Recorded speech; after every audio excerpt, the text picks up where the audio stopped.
Hello, hello. Welcome, welcome. We're doing console shmup today. We're doing Axelay. This one's super good. Intro's kind of loud. I think it should be fine. We'll see, though. We're doing Axelay, so this is kind of out of the ordinary from the normal stuff we've done. We're doing Konami shmup. Except this one, this is the Konami shmup for people who don't like Konami. I like Konami, for the most part. Stuff like I really enjoyed Gradius too.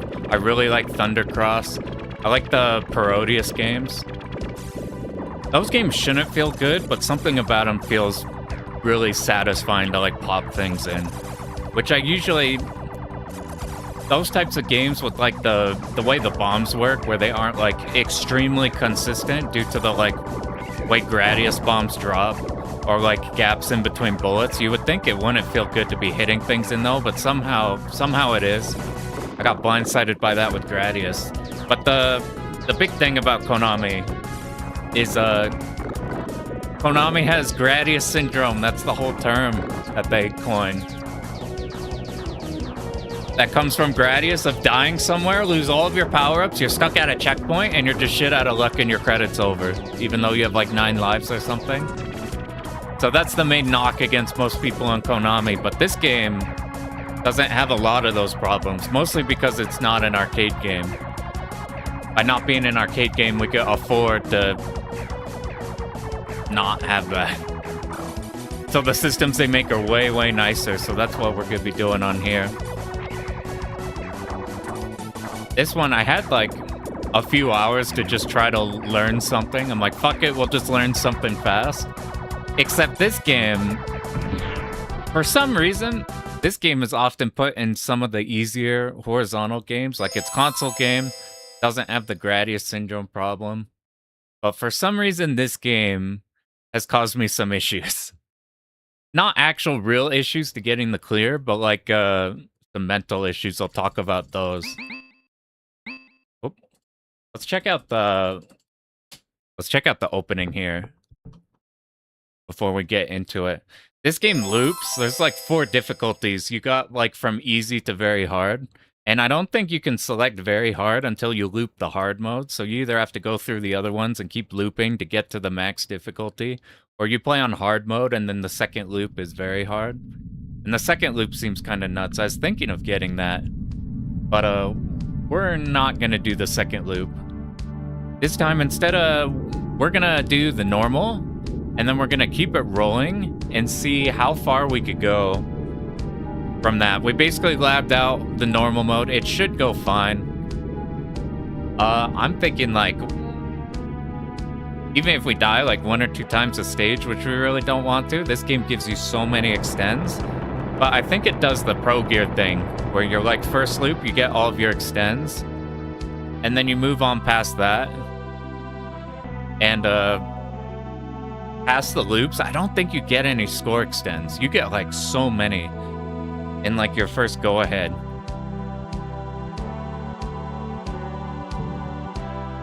This is a SNES game. SNES games, it's interesting. The ones that are good on here are like really good. The vast majority of them, people don't think of this as the shmup console. Like, you're probably thinking PC Engine has just so many. Mega Drive has a shit ton of bangers. This is kind of like the flagship game for this console. What do we got here? We got like Axelay. You got the Macross game on here. You got Super Alesta, which is Space Megaforce. Well, I think this is just a notably loud sound at the beginning here. Or like a UN Squadron. I've only played arcade UN Squadron. You go into the SNES one, and it's got like some like tactical element in the like map screen. You got to like select different destinations and do things. So like that one's completely different. But for the most part, when I think of like shmup on the SNES, this is the one I'm thinking of. And it's Konami, so this game is known for, you look at it here and you see this whole effect.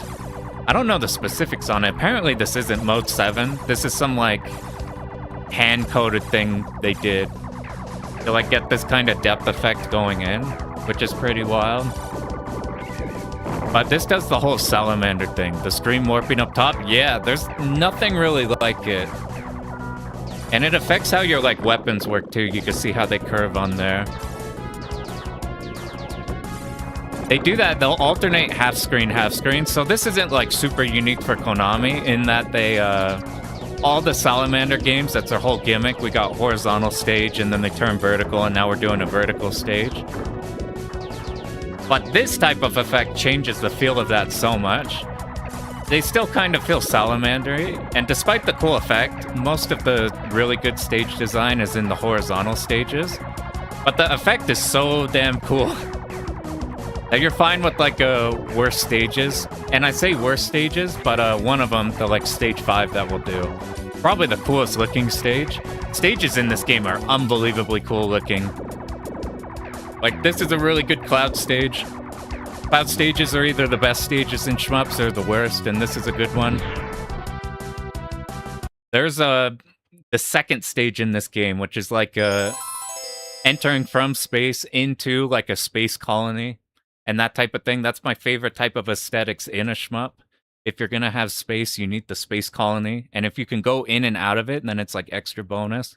If you have like the metal black shit where it's like blown up or whatever from out there, or like Thundercross 2 does that where you go in and out of space stations.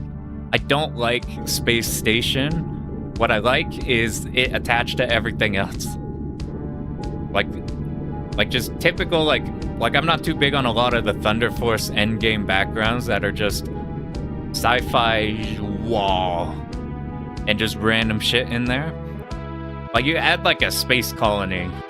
You add like windows you see out of the colony. You see going in and out of places. It like changes everything and makes it so sick. This is one of the best bio stages too. Like ever since Gradius, ever since R-Type, everything has to have a gutsy,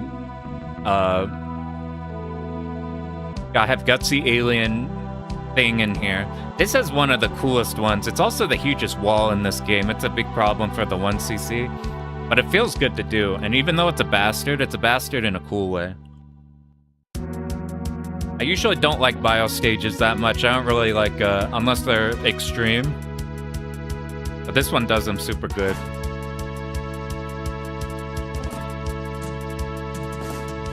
You give it 3 attempts or less to 1CC. For normal mode, I think we can first shot it. For the loops, I didn't practice the loops at all. I looked at Chinopolis's like final difficulty and the like he for looped the game. And like it's super funny by the end. Oh.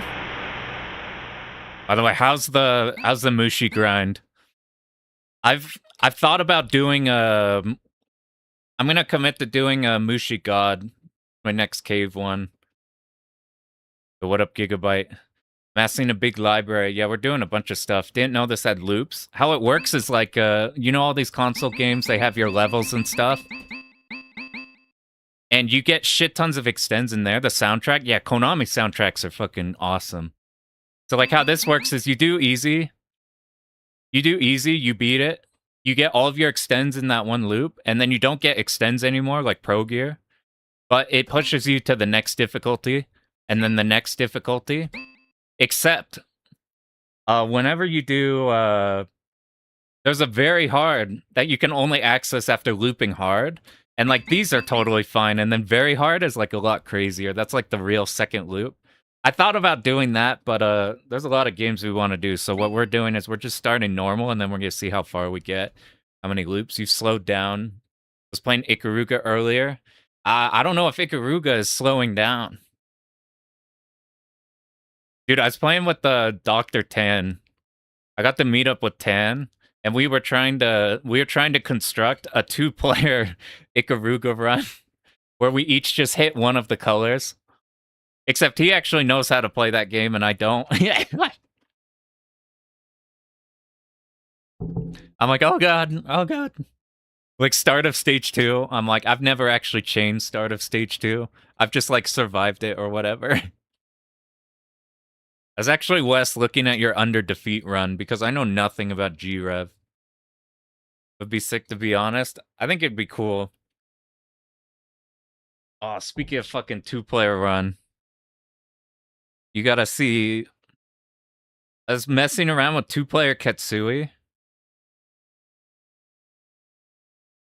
And look at where we're just like dicking around in 2-player Ketsui.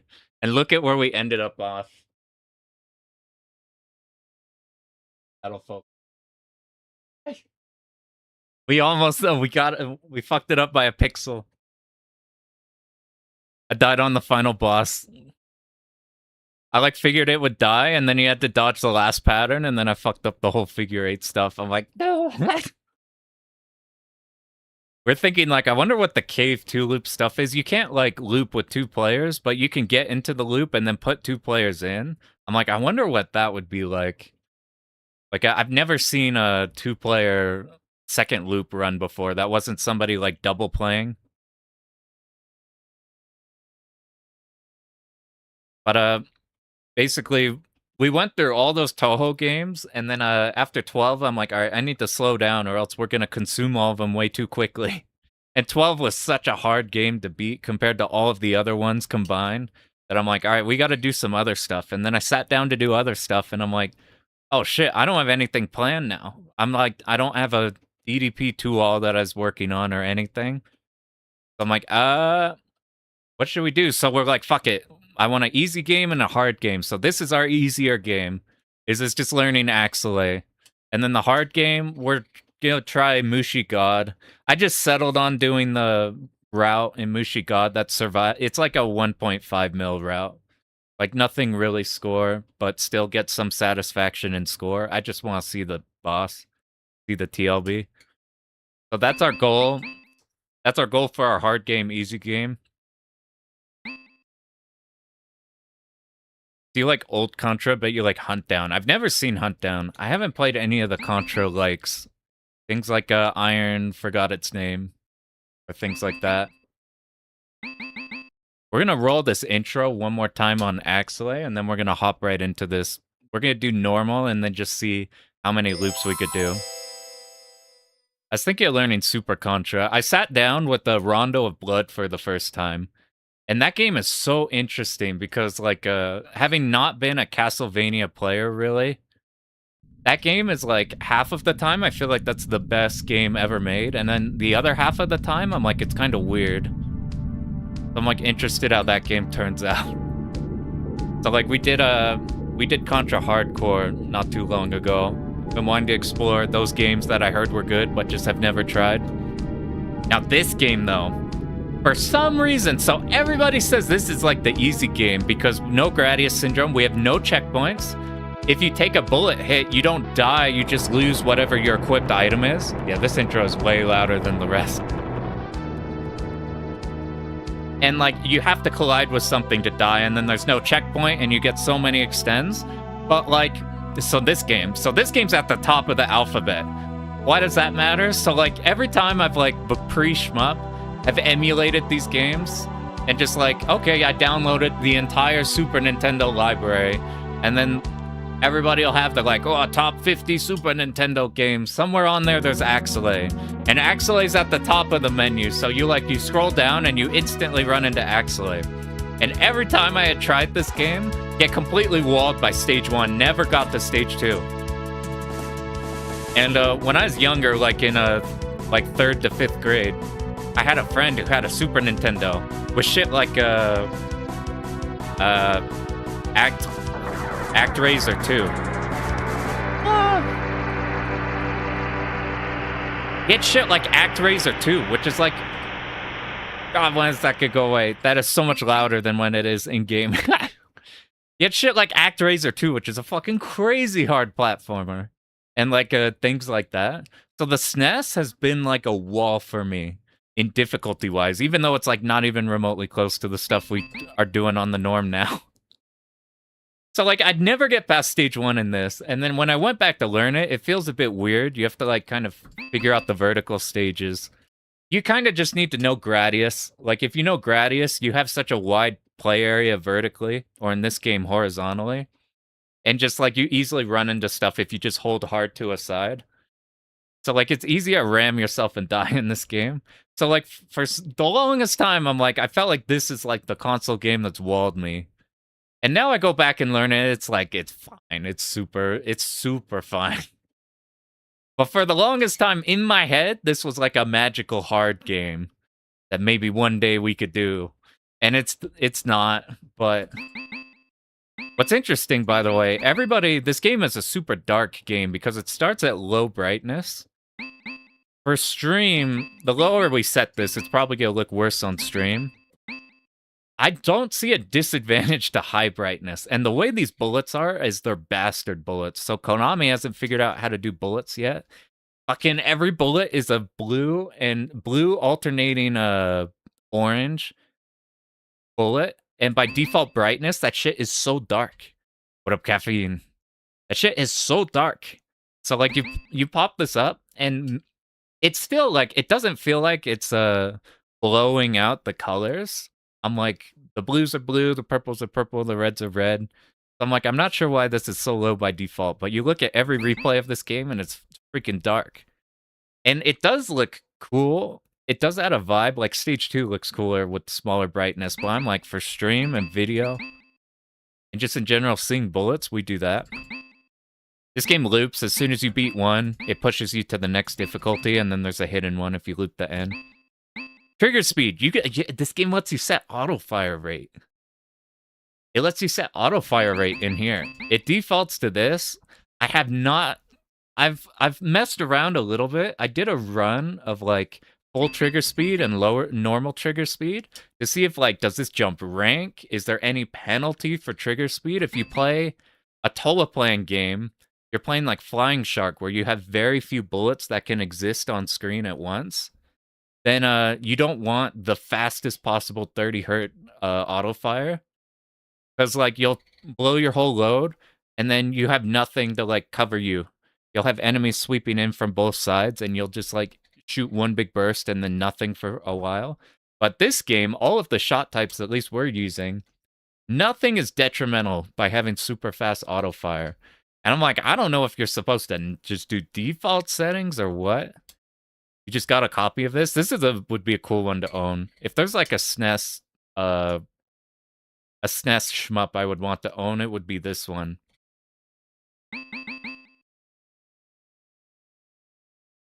We're gonna hop in here. Did I set to normal? Just double check. Okay, yeah. So I basically labbed out just normal mode. I was gonna lab out the loops, but we're just gonna see how far we could get into the loops. This game, we have 3 different weapons. It does the Thunder Force style. We could swap between like 3 of them. Right off the bat, though, you can't select anything. You just have your pods right here. And 2 of the 3 of these are really strong. That we use for a lot of it. We do use a pretty big variety of them. So your straight shot, we don't like ever use this. But this weapon, this is like one of the best weapons in shmups. So it looks like just a spread shot, just like off to the sides. But it starts from shooting behind you. And then as you hold it down, it moves forward. So, like, that takes time to get to forward, which sounds annoying. But the thing that makes it, like, unbelievably cool is if you just let go of it, then it continues to go, like, back to where it originally started, like this. Which means you have extremely fine control by, like, releasing and unreleasing of everywhere this hits. This is, like, one of the coolest shmup weapons. It's not, like, flashy, but it just lets you do everything. And it's like fairly high damage, and because of the shot rate, like we have full auto fire on and there's no gaps. We set the trigger speed to max, there's like no gaps and everything. You can hit stuff on the side easily. Like stuff like this, you can safely hit off on the sides. Like this enemy here crashes your brain to desktop. I've noticed that like I like playing up close a lot. In this game, you want to be on the vertical stages. You want to be closer to the bottom. It's really easy to get jacked by the perspective, and then you're like way more forward than you would be in like a normal vertical game. Like up here is death. You want to be like right here. We can kill this faster, but it's kind of hard to see the yellow lasers. This is why we bump the brightness up. It's maybe a little less moody, but we can actually see the lasers. Otherwise, there's a lot of stuff in this game that sneaks up on you. And I thought that was just the design of the game, but I found it's just mostly the brightness. These shoot down. So you can see, like, we can hit stuff on the side good. This weapon's, like, unbelievably good. It completely outclasses the first weapon, which is just the straight shot. We can decide which place here we want. It doesn't loop on these stages to the sides. You can hit the left or right wall. So you can, like, align yourself where you want to be. The things we need to worry about are these circles on the right side. Look at, even with max brightness, look how hard it is to see the blinking tiny bullets from, like, the landmine things. This game, I thought it would be annoying, but you have to... It does the gradius thing where to get your missiles... Not even, like, on your, like, our third weapon type, just, like, in general, your normal missiles. You have to be holding the button down. But I found it not to be too much of an issue, at least on arcade controls. On console, it's a bit more annoying. But on here, I'm, like, comfy just always having, like, the button on B. Here, you can actually fall behind here. And if we use our spread shot, we can actually hit the mines ahead of us, and I've had times where I've gotten hit by them. Because I blow up the mines too early. But this stage here, like, walled me completely. Like, for years. Just could not get to here. And then this boss is, like, not the easiest thing. Here's the missiles I'll show you. We get these a lot. These do a lot of damage, and they pierce stuff pretty well, which we'll actually use a lot. So this boss is kind of awkward. It's gonna shoot a web out, and then whenever it webs, I think the move is just the moment you hit a web, you just go out to the closest side that you can escape out of and just ignore trying to dodge. You'll just tend to dodge them. I'm not sure if we could have died to the leg, though. There's a chance we might have got popped by the leg, so like I'll hold just the side of least resistance. And whenever the Zakos appear, we can either start up and move down. They're all aimed. You start down here and move up, or up then down. We're playing the Super Famicom version, the Japanese version. The only difference I'm aware of is as soon as your butt hits the bottom of the screen, you can't move down anymore. If you're on the US version, you can move down slightly more. So every time we complete a stage, we're gonna get a new potential weapon layout. So here's our missiles changes. So we can either have straight shot missiles or we can have bombs. We will use these on some of the other stages, but right now we want this one. Installation is complete. Good luck. This is my favorite stage. This stage is unbelievably cool, aesthetic-wise. So now we're here, and our weapons, they function differently on each one. Here, though, it does exactly what we like them to do in the vertical stages. The soundtrack for just about, like, everything in this game, super, super good. We get a lot of revenge bullet enemies in this game. If you want to play for score, you just let these shoot, and then you kill the things that they shoot. Yeah, when your ship leans to the side for victory animation, I'm a big fan of when they do, like, either warp outs or just things post end of stage. Before you move off to the next stage, they, like, fly off. You can see how these are useful. It's so much easier to see those bullets with the brightness cracked up. So we've gone into the space station, and now we could go into it. And behold, we're in the middle of, like, a space colony. So this, by default, is my favorite stage in the game just because of that. And this colony's, like, rotating. We're in one of those cylindrical ones. So, like, we rotate around and can see the other side. That shit is my favorite. We need to watch out for revenge bullets. We're fine down here. Next thing to worry about, up ahead, you see these spider things. You might want to kill them fast, but I don't think you die to the wire they have. And they only shoot once, really. At least right now.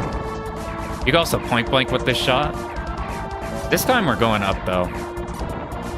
Yeah, music's really good. You get to hear a lot of the music, too, because the stages are fairly long compared to normal arcade. Instead of, like, 2.5 to 3 minute stages, they're closer to, like, 5. Bosses are kind of meaty. But once we're here, we're going to use rockets. You could dismantle these by killing all their parts, but we do that just to kill them really fast. That's why we pick the rockets in this stage and on the boss. We want to stay up here. We're going to make sure we hit some on the top. Or these guys, these drop a bunch of dudes. If we have like our top shot hitting them and the other not, then we hit any that do spawn. Where's the next? I'm looking for, there's like the next set of those like 4-armed big ships. We need to be, okay, right here. So we want to escape up to dodge the initial wave. Otherwise, that's like the scariest section because they all come in like that. You get restricted all your space from like the big arms they have, and then they just blast you with a bunch of straight lasers. If we just move up and out of there, we don't have to worry about it. You guys see how versatile this shot is? We could just hit everything we could possibly ever want to hit. And it's not that hard to angle either. It's like by far the most fluid like weapon I've ever used. These only shoot once, so we don't have to worry about them too much. I think we wanna... No, we'll be at the top.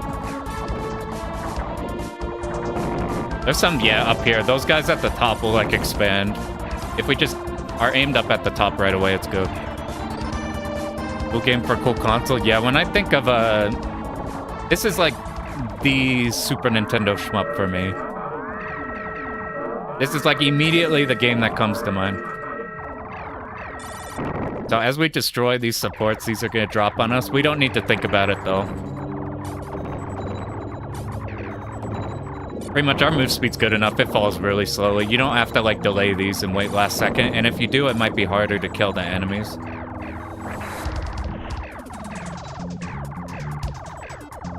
So now this boss might look familiar. Shmups like 90s shmups were like taking a lot of stuff, like hard inspirations from things. Like nowadays stuff is so protected from copyright, but now we have just straight up, we got the RoboCop mech. This is one of the most awkward bosses in this game. Not like difficulty-wise, but he's weird when you first try him. Because you see that middle core behind his shield is what we actually have to hit. I don't actually know if we're damaging the machine gun right now. I don't think you are until like this point here, and now we can kill it.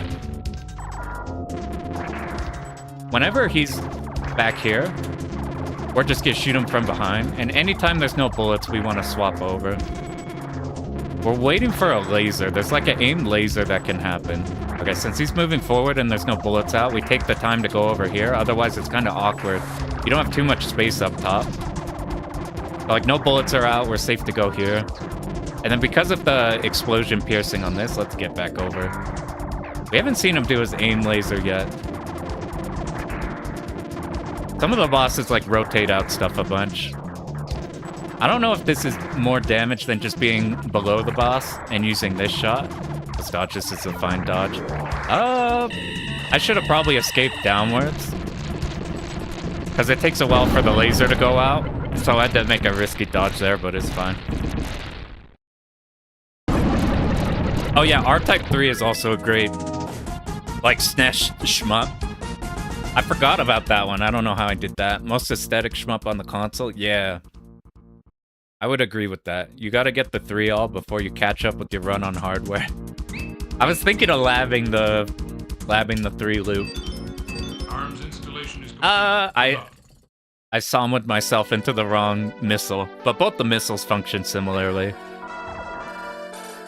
This is a really awkward stage if you just play it, because while these enemies are grounded, you can run into them. They always appear out of these holes. You don't have to memorize which ones they will spawn in and which ones they don't. We want to be down here to bait, and then we move upwards. Otherwise, if you stay up top, then the angle doesn't work right. I think the easiest... You can pick and choose what route you want to do here. It's like fire from below can hit you. Or maybe just hard left would be fine. I thought about doing just hard left. So it's really easy to find exactly where you are, just starting from like a hard side. But this is fine. Like the next one will do hard left. It will escape out here before that comes in. It's not as bad as it looks. All the vertical stages, they're very cool ones. What you gotta do all the salamanders then.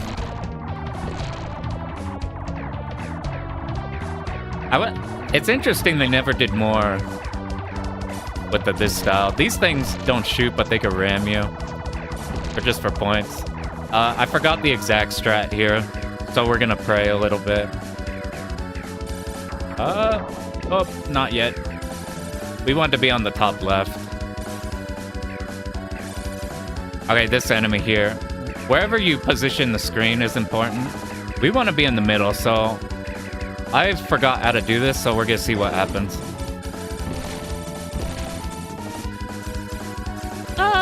Usually it's supposed to be dead by now. It's easier to just speed kill it right away than it is to like fiddle around with moving around it, because it's really big and you're kind of slow for evading it. So these things, they can ram you, but the shots that they shoot are destructible, so we're fine just like this. Both of these shots, this is a new laser we got. It fires frequently, which is the most useful thing. The homing is like kind of whatever, because it's usually only hitting like a few. But it is a huge upgrade compared to the original one. Do we need to be up top? I think we do. So like above the city, we got this whole plate here. We got an entire ass city plate above the old city. If we stay up there, then we're fine. I've never seen those spawn over there. I guess I've always been scrolled over to the left side. So now we have the next set of these. Just to make it consistent, I just start on the left side. So I know exactly where we are. Because you don't have too many landmarks since the city below. The city below is kind of looks all the same. Like a repeating tile set. You just go to the left and it's really easy to find.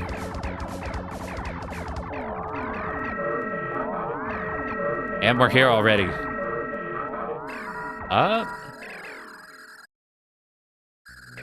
This is a 3-phase boss. I've never quite understand how this boss works. I think it's just got a cloaking field. Because suddenly it's a... Behold, this tiny thing is now... screen-sized UFO boss. If we're over on the right side, we dodge the first immediately. These exploding bullets, those explosions are active the whole time. And on the Japanese version, we have to be hard on the bottom of the screen. We have to be hard on the bottom to avoid getting, like, rammed by it. If we take a hit, though, from the bullets themselves, then we're only losing our weapon, which is fine. All these weapons are good here. If we ram into the boss, then we just straight up die. So I'm using this shot. Our missiles probably deal more, but these kill the missiles better. So you see those 4 cannons? We're just watching for the blue, and then the spots that don't have the blue on them are gonna fire a missile. If we're using this shot, our trigger speed's so high that we do a lot of damage, especially if we move up just a little bit. And we also kill the missiles fine. If you use missiles there, you do have a straight shot along with your missiles to kill theirs that come out, but you could get clipped. Hunt down overtime? I'll have to look at hunt down. I've never heard of that before. So yeah, ever since getting this one, it's just more usable than this, because this isn't actually doing enough damage to where we care. And this you point blank for a whole lot. Here we still have the best shot. They knew this was the coolest shot, so they just let you use that a lot. Now though, I've seen a few strats on this stage. So we have bombs, we have directly down bombs, which these do a shit ton of damage, but you gotta be right above something. And we have piercing missiles, so we actually want the piercing missiles. Good luck. This is the coolest Bio Gut stage. It's also like massively harder than the whole game so far. So a lot of these revenge bullets enemies, a lot of stuff on the walls, a lot of routes we could take. This is a very gradius stage. These come out, they'll shoot a bunch of homing spines. They only spawn for a little bit. We don't want to be at the bottom because there's some enemies that'll like have an arm that tries to grab you, but whenever you kill them, they can't reach us up here, and whenever you kill them, they drop enemies that can't be killed. They'll run up and try to grab you, and then they'll slow you down. So like right here is the example of one of them. We use the piercing to trigger him, and then we're gonna get him to go off screen. So like he's up at the top, we move up past here, and now he's stuck off screen, and now we don't have to deal with them. I forgot to kill you, so we're gonna have to rush. We took out our good weapon, which sucks. So we're probably gonna die here because we did that, because we lost our weapon that I need for this part of the stage. What we wanted to do was kill these and stream down with this. We're just gonna try to finesse it. It somehow worked. It sucks because I really want the other weapon for, let's try not shooting. I don't want to trigger you yet. I have this routed for the other weapon, so I completely forgot to kill that one arm enemy and that threw our route apart. So now we have to see if we could make do with this one. It's still got the homing, we can hit stuff that we want, but not as like this thing I don't think we're gonna be able to kill. So what we're gonna do is we're gonna bait forward and just try to escape out of the spines. And now we gotta find a way out. So we'll just eat a death here. We want to eat a death on the best possible spot. So I'm trying to figure out what's the best place to die. I do like using the weapons for a section up ahead. So we could pick to either go up or down. That's the extend sound. These will push you. They don't do anything right now, but we'll see them in like the final stage. I like using missiles here anyway, so we could hold on for a little bit. Since these pierce, it doesn't matter if the walls block our way. We do have to worry about the movements of these fish. They can turn around and shoot, but you can react to when they like spin around. Otherwise, they just go straight forward if they don't look like they're gonna move anywhere. How do we wanna... These missiles do like a whole ton. I've seen most people use the bottom missiles on this stage. Because they do a shit ton of damage, they just drop a ton of them below you. But the piercing helps with that start there, that we didn't do because I forgot to kill that one enemy with the missiles. These, once we're close enough, they drop these rocks. So we just get up close and make them drop them. So we don't have to worry about ramming into the enemies. This is probably where we die. We're going to try to last as long as possible. We don't have a shot type that could deal with these. Both of our other shots are really good at clearing this out. So what we're going to do is we're going to try to last, and then we're going to use the iframes from dying to make it through the rest of it. Basically, you either just let all these latch onto you and deal with it, or you can force them to like hit either right behind you or right in front of you. You can like get all of them in front of you and then whack into a wall, and then they'll all die off. I'm shocked that we actually made it through there on this stage. Gotta go watch a movie, watch something sick. Let's try to use down bomb on this boss. So I feel like usually I have the upshot on here. So I need the... I used to think this boss was psycho. I found it not to be a problem now, but the issue is we don't have either of our shots that can hit the Zakos. My strategy is just whenever he's up front, we just focus on killing the Zakos from down and to the right. And then whenever you see, whenever you hear the sound that this purple's going out, that's when you alternate. So like here we had hit them from behind with the other shots, and then killing the Zakos, and then we hear that purple laser about to go off and we move. Unfortunately, this could be really awkward with the Zakos because we actually can't kill the Zakos that well. Once we've reached like a halfway mark, we're gonna start getting some lasers out, and there's a lot of them and they're a real pain. Except they are fixed in what angles they can hit, like pretty hard. Let's see if we could get them like by now. Wow, that shit just died. I've never killed it before those laser things happen. That's crazy. Axelay ship looks cool. I was talking to Mark. He said that's his favorite ship design. So I'm shocked that we've made it the whole way through. The fucking, just the straight missile. I didn't put... I don't know why it didn't trigger the second half. It just fucking died. Alright, so we got a new shot type. This like blasts around you. Still nowhere near as good as this one. And then we're gonna show off these ones. On the vertical stages, these are like big bombs. Big straight bombs instead of like the straight ones that pierce. This is one of the coolest visually looking stages. Damn, you go hook up your SNES, you got it. Do another 3. This shit is like... I was so scared of this game for the longest time just because pre-shmups, I just got walled off by stage 1 over and over again. But like, it's a Konami game. In retrospect, you just lab it, and then it's fine. You just route it and you're good. So these, the lasers track with them, but as soon as you kill them, the lasers stop. And because this shot type is diagonal, it's off to the sides. You kill them and then they drop straight down where they can't hit you. This here, we have to be careful in this version because we're on Japanese version. We can't go further down than we are right here. We kill one of them and then the other one shoots down. We could just hit it off to the side. We just repeatedly tap and this is effectively a side shot. Ah, dude.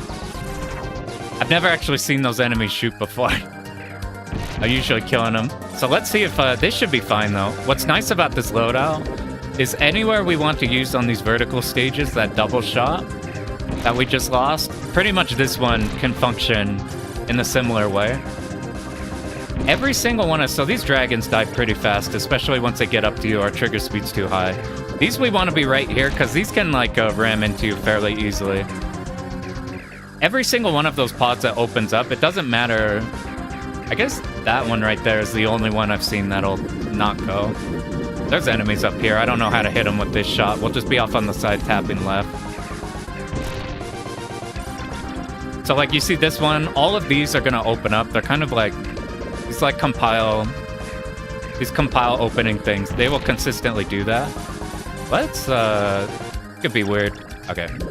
If these do shoot, they're like dodgeable. They take a while to shoot too. You're more worried about them if they move downwards. Here's where we would switch to this shot type. We move down here because it's like a triple shot.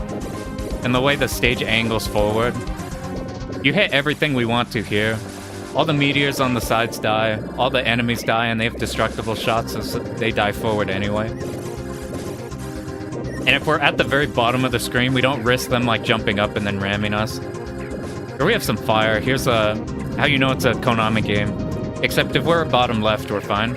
As soon as that's over though, we want to stay up here, and I don't know how this is gonna go, because... Okay, that's fine with this shot. Settle for Glay Lancer. I like Glay Lancer.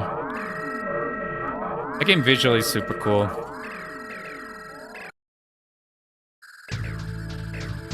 This is the most awkward boss in the game. Because it's very... I don't know how to manip him.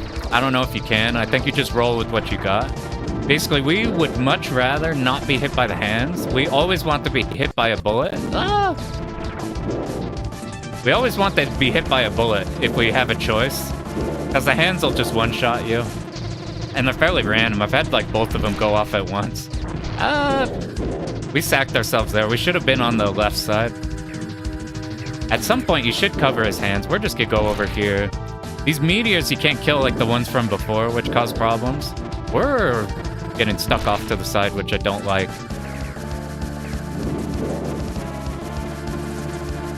Okay, here. As soon as he opens up, he's gonna shoot, then we hold. He's gonna aim based off us and then flick. We might be in a bad spot. Okay, we moved just fine. And then we got him. That one's very awkward with like that, how the hands go. Have we died yet? Look how many extends we got.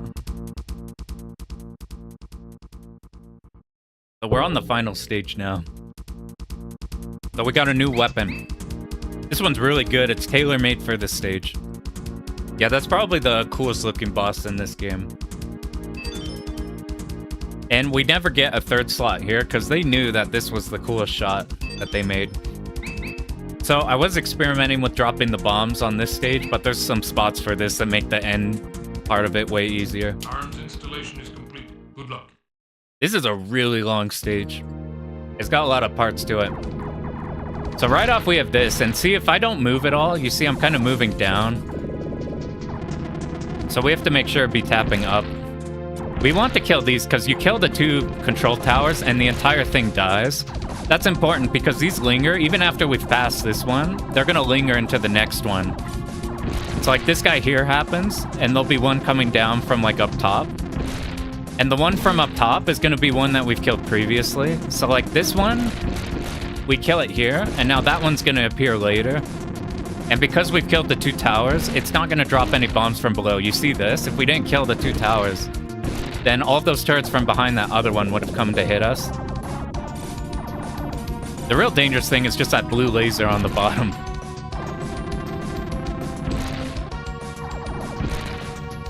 We got a bunch of these. There shouldn't be too many more. The way we know we're at the end, there'll be like a big capital ship. There'll be like a red one. We're either getting that one or some Zako formations.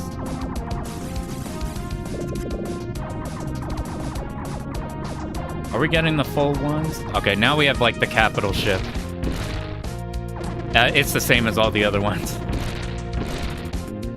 Maybe on the bottom it's firing more. Like these missiles look like it's shooting more, but we killed those 2 posts and we're good. The Zakos are the problem there. We just need to think about. Now we just gotta dodge these, and then we're off to the main event of the stage. Ooh, almost died. We don't have like a particularly good shot to handle these. I think we just take out the like top half of them and then move forward. And then even if you don't kill him, you escape out just fine. Okay, actually right here. So we're gonna get an indestructible walker thing. It's got its flashlight and everything. The way its angles work is it can't actually hit us if we're standing here still. So we just need to be in a position to where we can kill these enemies at hop without them being able to jump high enough to hit us. And then we're safe from these bullets. And then once they are done, we need to rush forward. Like probably at this point. We're gonna stay up top, so these bullets are baited up top. But we made it past these closing in. And most of the difficulty in the game is on this stage. There's like a lot of problems on this stage you have to deal with. So now here's the other laser. The way this works is if you hold backwards, it's more concentrated. If you hold nothing, it's like this. And if you hold forward, then it shoots wide. You want to be up top here. They like jump scare you with like straight lasers right out of the gate. Why this shot's so good. So we're gonna get a lot of use out of here because it's piercing. What we want to do is we want it to always do the neutral laser, this one. So we just let it shoot and then we move. And then we're always getting the neutral laser version. And we're waiting last second here just so we kill as much as we can. So we can approach forward while everything's dead. And then we want to swap to this. We want to stop shooting. We want to hit both of these at once and then go through. We need to be up top of it so these don't shoot a straight shot at us. Whoa, like that one. I'm always scared of this part. It's not a part to be scared of, but I can score off you. You appear. We go up like this. The Pokeballs are destructible. The rest isn't. I'm not killing them very fast, and I'm not killing the missile turrets. Here we want to kill these 2 pods. What's up ahead? Are we at the mini boss now? Okay, this thing. I was experimenting with doing down bombs on this one, but I found for a section after this, I want these missiles. So the big problem with this is we have a ton of obstacles up and down, both ones that we we need to kill these turrets.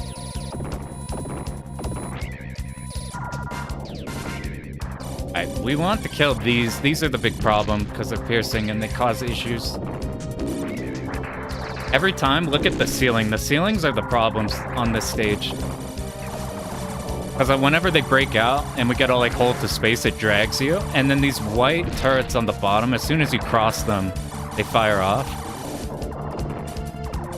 So we want to trigger them when we want and not trigger them like on accident. And these are constantly pulling us. You want to kill this at a good point because there's some ships in this game, once you destroy them, then you're safe. Some ships safe to run into them. Like they have no more collision. That ship there, you can still run into. I did wrong shot. Okay, now we swap missiles. We want to stick bottom. This is the hardest part of the stage. Because of... Was there not one more? This is why we wanted straight missiles right here. If you get too close to these, they shoot, and because of our auto fire, I think, being so high...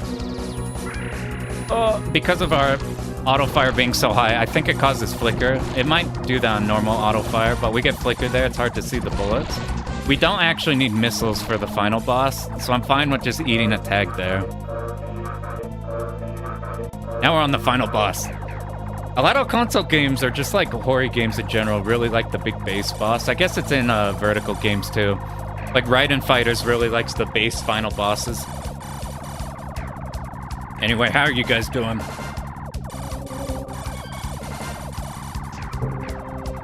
Hunt Down? I'll check out Hunt Down. It box our boss. Yeah, this stage is super cool. This is a really good final stage. It's like intense enough without being bullshit. Anyway, at this spot here, this isn't like a pixel perfect safe spot or anything. Not breeze. I got PTSD because the Gate of Thunder boss that's like this wall. Gate of Thunder final boss is really hard. This one's not bad. The biggest problem we run into is if you run into a rock, you insta-die. It counts as collision. The other one is the aimed single laser. Just the single bullet shot is like the main thing to worry about. Because the rest is slow and very, like, workable. We just keep moving up both to hit it and to bait that one single laser, so it's not shooting, like, a hard down or, like, hard 45 degree, like, down and to the left. We might think about moving to the top half of the screen because we're getting kind of stuck down here. No, we're good. This is an interesting part, so it's scanning us now. We got those two orbs around us. This is like a weird safe spot, not safe spot. So like as soon as it's done scanning us, we need to dip up, but we don't want to move too high up. We need to get to this point. So this looks like we're safe, but it can shoot one. See how they track your movement? So any ones that are just like on our axes, they track our movement, but not like precisely. Okay, now we're in a little bit of danger.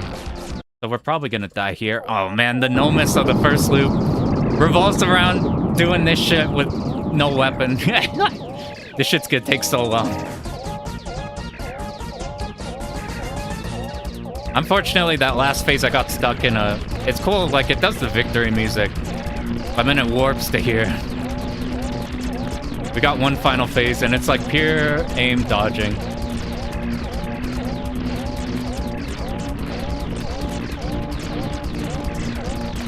I don't know if we want our missiles to... I guess when we're moving, dodging downwards because of the...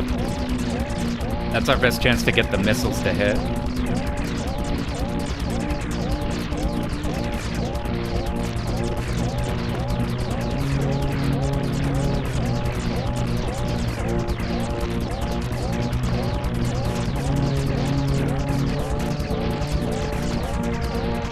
Oh, I didn't see that one.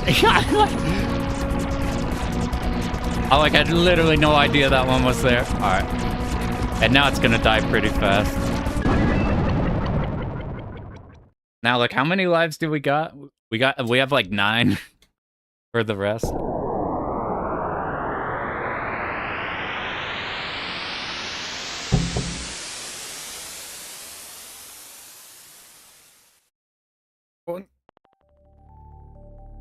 We get the title screen sprite. That's probably the coolest wall-based final boss. So we got close to the no miss.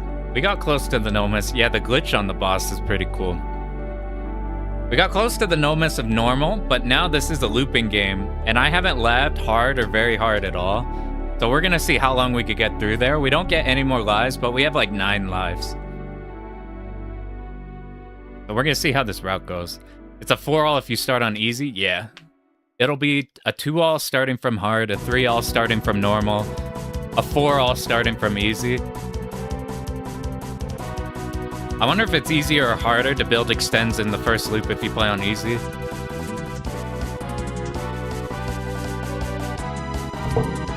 Damn, we're 1 bullet away from the no miss, but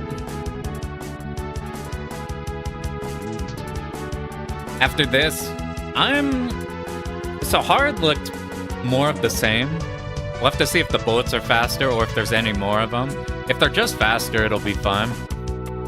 Very hard though, seems kind of wild. Like a lot more scary stuff. You can't start on the last loop. You can't start on very hard. You have to loop into it. So I think if you didn't want the game to last like 2 hours, starting from easy or normal, you probably just go in from hard. That's funny though, we got through missiles on the stage 4. I've never tried using just missiles on that stage.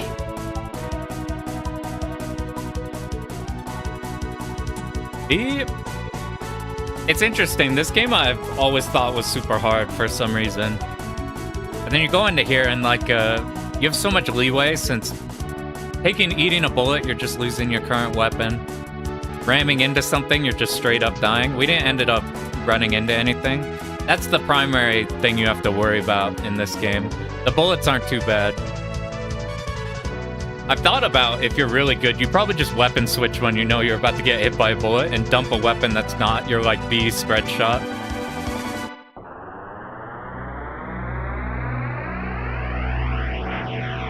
Axelay best case scenario. Yeah, no. They don't have a reason to give you gradius syndrome. They still got spooky parts in there. Yeah, this is probably has a lot of direct Eartheon inspiration. Despite that one being like Mega Drive. So now we loop. Now we're in new undiscovered territory. I got no clue what the loop is like. Back to the straight shot we won't use. Anybody who just got here, this like B weapon is like one of the best shmup weapons anybody's ever made. Because it starts shooting behind you, and then when you hold shot, it moves up front. So by letting go and not letting go, you have like a variable amount of where you can hit. And it's really easy. It's like extremely fluid. You just like to hit side, you just get to where you want to be, and then you just start tapping. And it's super, super easy to control. So right away what I noticed, those lasers are shooting a lot more with no gaps, which isn't going to be a problem. Because we're just going to be in the middle. I wonder if there's more rocks. We're getting like a lot of slowdown. You can use a SH1 patch in this game, I think. Or at minimum, there's like slowdown hacks that get rid of the slowdown. It does seem like these are spawning more rocks. Oh, the Fire Shark flamethrower? I can see that actually. Yeah, the Fire Shark flamethrower. That's the closest thing I could think of that functions anything like this. Alright, we're gonna be off on the side to be as safe as possible. I think you can time this out. I'm not sure. I think it takes a while. It goes into the clouds. I used to always be hit by this because when you play low brightness, play like the default brightness, it's really hard to see those like flashing yellow. I'm used to playing up aggressively, even on like vertical games like right here. But if you're playing right here, you see we're not like hitting the things we want to hit. You have to learn that the perspective's skewed. So because the perspective's skewed, we have to play lower than we would normally play. Like right here is about as high as I would want to go to kill things.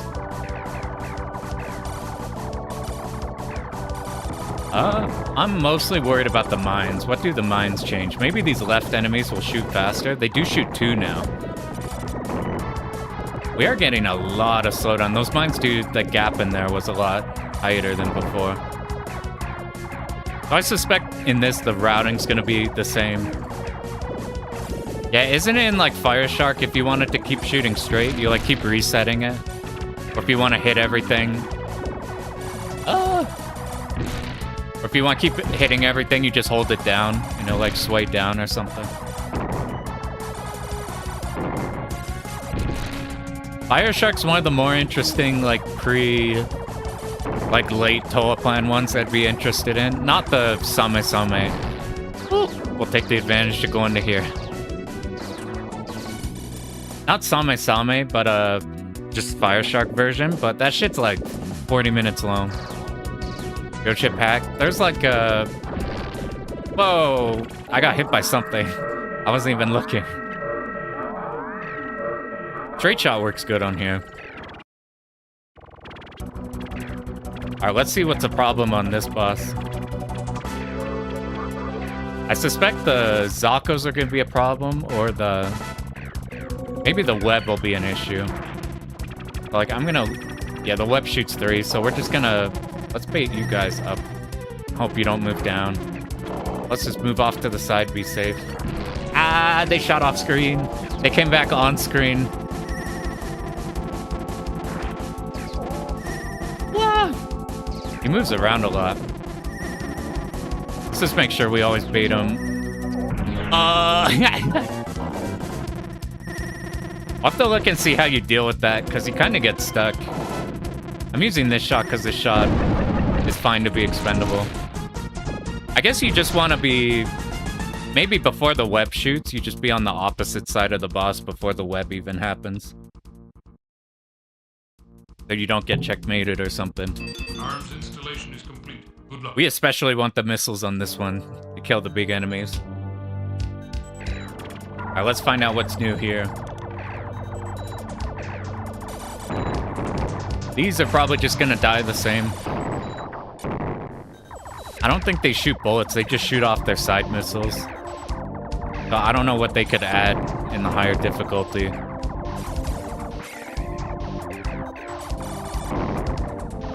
Again, this is probably my favorite looking stage on here.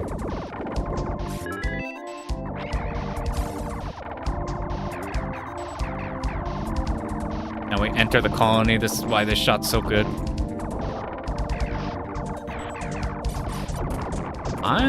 So the bullets seem faster, but that's fine. I'm more worried about bullets duplicating. Enemies shooting 2 bullets or shooting like a 3-way when they usually shoot a 1-way. That's what I'd mostly be worried about. Faster bullets is fine because we just do the same shit from before, but faster. These seem like they shot a lot more frequent.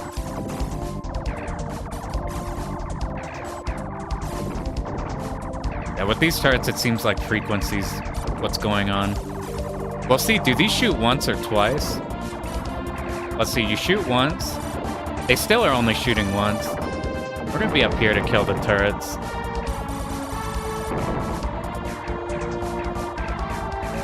But the rotating space colony in the back, wow, I didn't even see those. Alright, how do we want to adjust to this? We just gotta make moves, I guess. Is not having the spread a problem? We'll find out. We do have missiles for these, that's what we really care about. Spread will probably be a problem up ahead on like, oh, I didn't even see that either.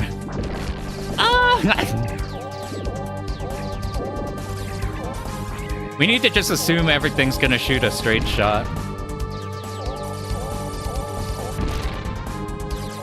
Alright, we probably need to be up top. I forgot those were... I thought those were the revenge bullet enemies. Those were the laser enemies.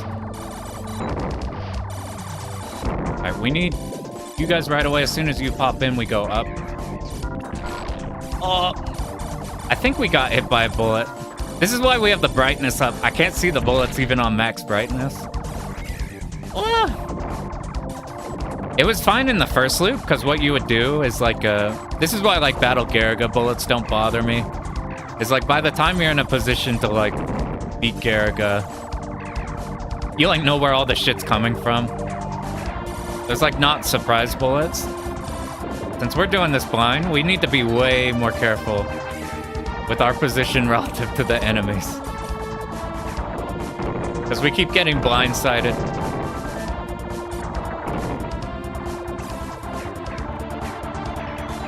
Luckily, we don't need the first shot at all for here.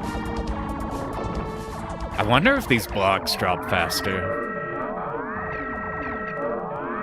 Oh my god, those appeared so close. By default, we need to stay on like the back third of the screen. We keep playing up here, but because the bullets are faster, we should give us some more room back here. More room to not... That's the last block that should drop. Alright, let's figure out what this guy could do. I assume the main thing is just gonna be the circle spread of bullets. Gonna be what's new.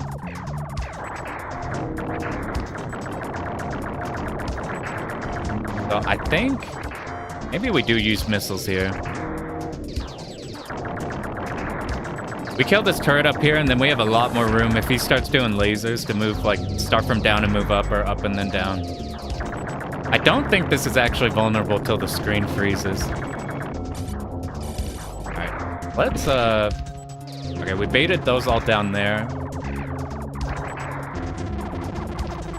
Let's move here before bullets happen. Let's move back before bullets happen. I guess he tracks us.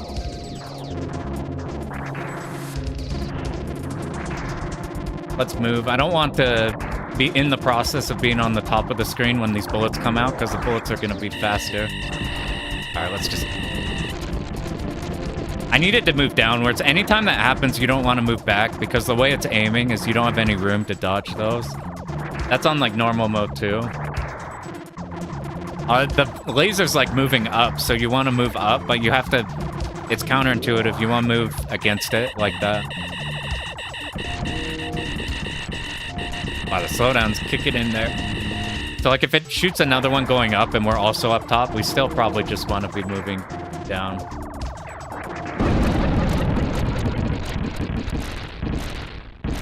Alright, I'm curious on this stage. The threat's gonna be the grounded enemies that shoot bullets that are destructible. If they're fast, they might be harder to hit. If there's multiple, you might just kill them the same way. So maybe this one on hard is gonna be not bad. Oh, which one do we do? Arms installation is I think I use these.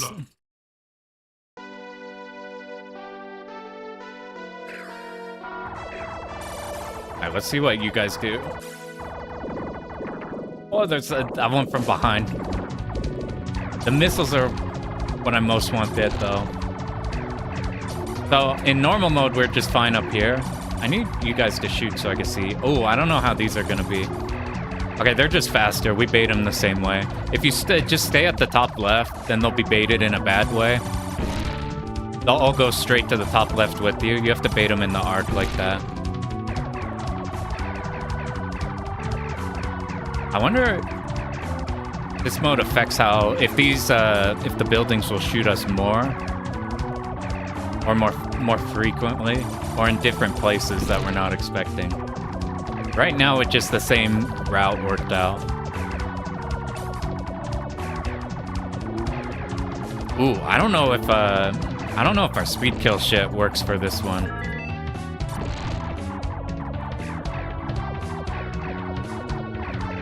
We're gonna try it. Okay, so we got a mini boss up ahead. If the enemies have more HP, then we're about to have a big problem. Oh, watch the missiles. Yeah, the destructible shots look bigger, but not a problem. I'm gonna use these. I think these kill it faster. They won't do much damage on the middle.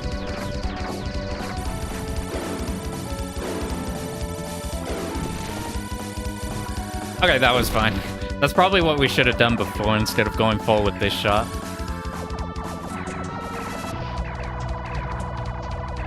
Our normal mode strat was just to sit top left on any of these sections. So we don't risk running into these, and all their bullets are destructible, so it's fine. It seems like that works just like it here. We probably just do the same route for all these by default. This should be the same. We just hold hard to the left. No, we have the up ahead. We're gonna... That spawn. That was so close to the top of the screen. It's terrifying. Ooh, these shoot a lot faster. They're all aim though, so we just stream them like this. Oh, I got tagged. Luckily, we don't actually need that weapon for the boss or for the rest of this stage.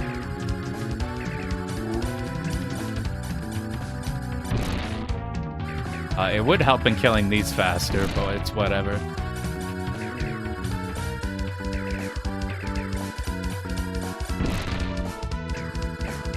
Now we're out of there. What's next? Did the laser guys come down that just shoot straight down? Okay, we're at the boss.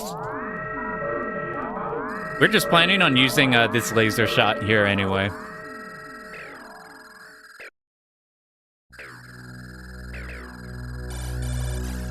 Oh, those came down really fast. We dodged the first wave. The direction he moves first is static. But will the bullets be new now? No, it's still got an opening here. Then we move other side.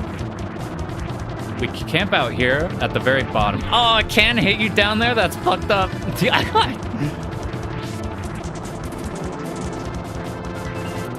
In the international version, oh my god, don't kill me. In the international version, you can actually move like half of your ship down more than you can here. I don't know if it's because we didn't kill too many of the turrets on it. That's probably what... Oh my god. I'm not sure. I don't think the boss rammed us. I think missiles are an auto kill. I think missiles count as like running into something.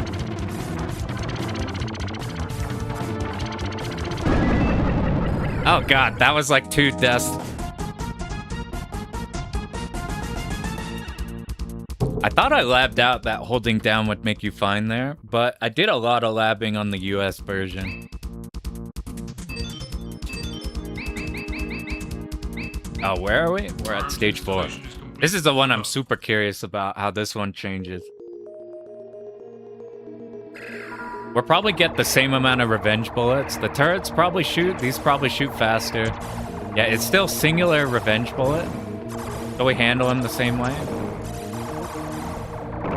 If we're killing everything at the pace we want, then it's just faster revenge bullet to worry about. It doesn't seem like they up the HP on things, which is nice. So we're gonna kill 3 of these, and then we're gonna remember to actually rocket the things through the wall this time.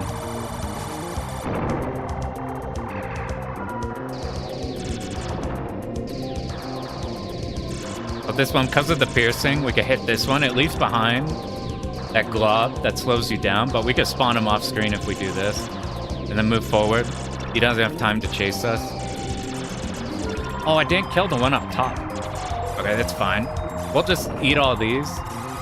Let's just ram into a bullet so we could get out of there. I should have switched shots. I thought I was on missile. I was fine with sacking that. It's better to get hit by a bullet than to ram something. We don't have room. This needs to die. We need to spend all this space. But this weapon works here pretty decently. We want to kill these revenge bullets up here, and then we move down while we have space.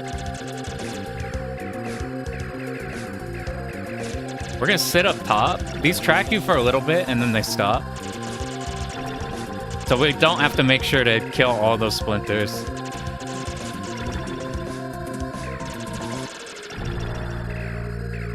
How do we deal with this? We did that way too late. Let's move forward. As long as we don't ram into something. Let's be here and then we'll try and move back. I tried to bait forward and then move back, but I got like a double. Oh god. I think I killed one right below us. Probably shot a revenge bullet.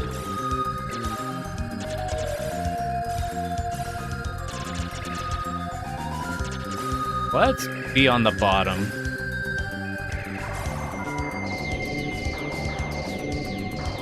We don't need missiles past this point, and missiles are good at this part, because even when this... Whoa, what the fuck hit us?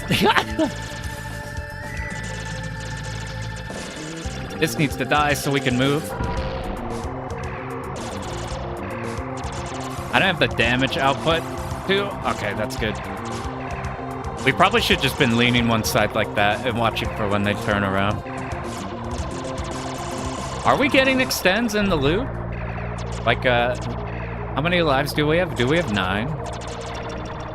This is the only weapon I need for the boss. assuming the... Ah, damn it, why'd you shoot up? I was on the left side, why'd you shoot up? Let's make these all drop the rocks early by being right under them. These ones, though.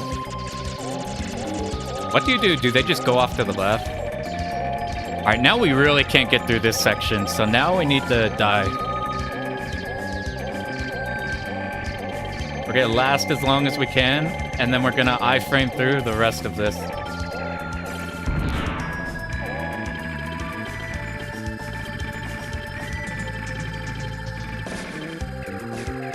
Both this shot and this shot do really well there, and even the spirit things that grab you aren't a problem. But we lost both of those. Alright, so I assume the lasers are going to be the same density. The Zakos here we want to especially kill. We're going to stick with this mostly. So right off the bat, as long as these don't have more health, we should be able to kill these rocks. These will one-shot you if they land on you. So we wait for purple goes out, so we move down. If you get hit by the purple, it doesn't kill you, but it scrambles your weapon. It'll swap you to a different weapon. We just use it to align with whenever we want to go up front or not. And killing the Zakos is the main priority. So we're up here, the purple goes, now we move back down. Now we just focus on killing Zako until we trigger phase 2, which is here. Those lasers are shooting really fast. Purple's going, so we're here. There's a safe spot right here for the lasers. This boss went from one I thought was gonna be the most annoying boss to like it might be one of the easier ones. Yo, what up, Mark? This is the result of the other day. So we got one hit away from no missing the first loop, and then we got tagged by the final like escape section. Now we're in hard. We haven't messed with hard at all. And we're getting owned. We're getting pretty messed up in hard mode. We're not even to very hard yet, the last loop. We do have so many lives, though. Yeah, that was a blast.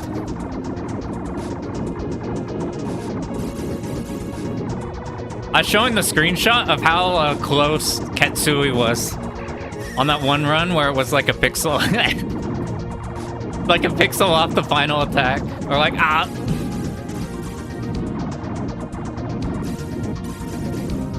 Whew. What's an... I'm like, I've had close ones. Oh, I've had close ones. I've never had the literal like magic pixel at that point.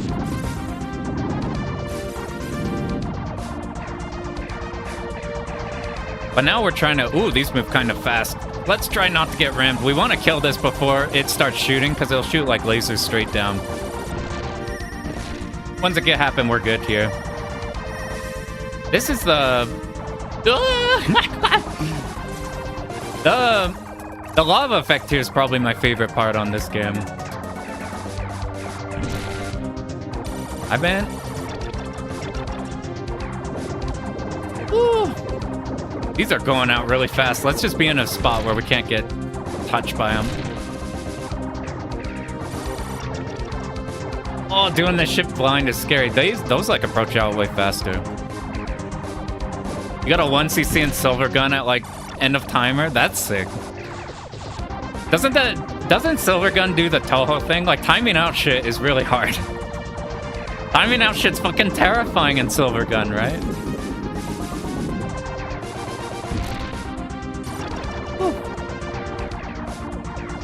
And I think we've stabilized. I think the route here that we did for normal works for this. As long as we're not too high up, this shot here kills these fine. I'm glad they didn't just up the health on things, because otherwise our route wouldn't work at all. What up, Lucas?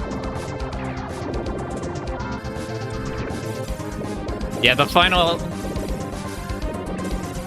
Oh, yeah. The like, the like gem at the end that you have to time out.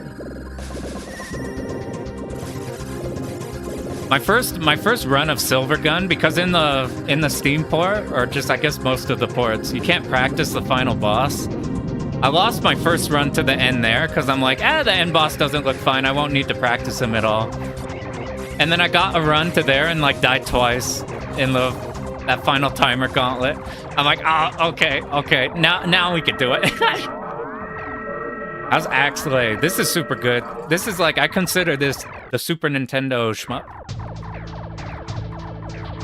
We beat the first loop. We're now looped into the hard mode.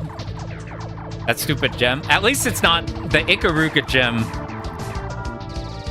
I have no beef with the Silver Gun Ziga or Silver Gun. Oh, he's gonna do this. He'll go pretty fast probably. Let's see. Nah, angles the same way. We're good. The Ikaruga gem traumatized me. That entire stage 5 of Ikaruga is so crazy.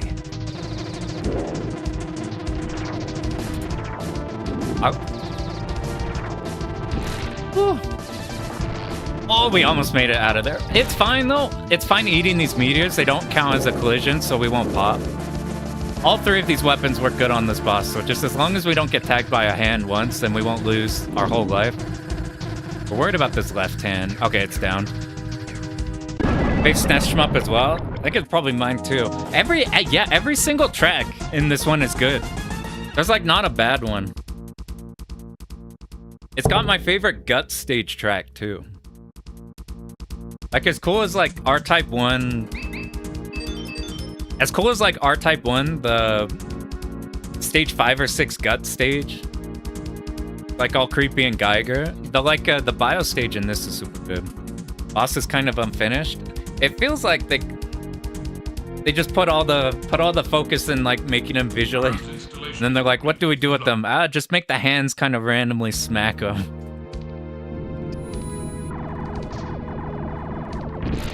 The start of this stage...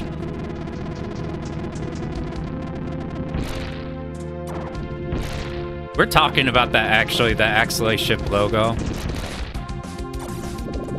It's one of the... I think it's one of the most recognizable, too.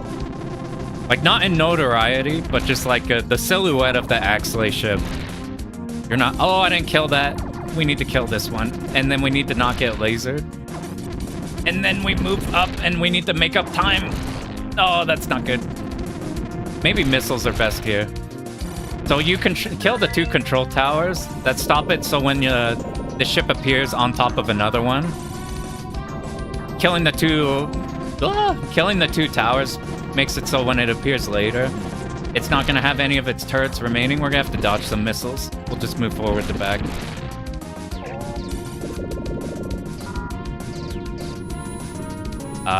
What do we do here? I bet missiles are probably fine here, even though they have a gap in them.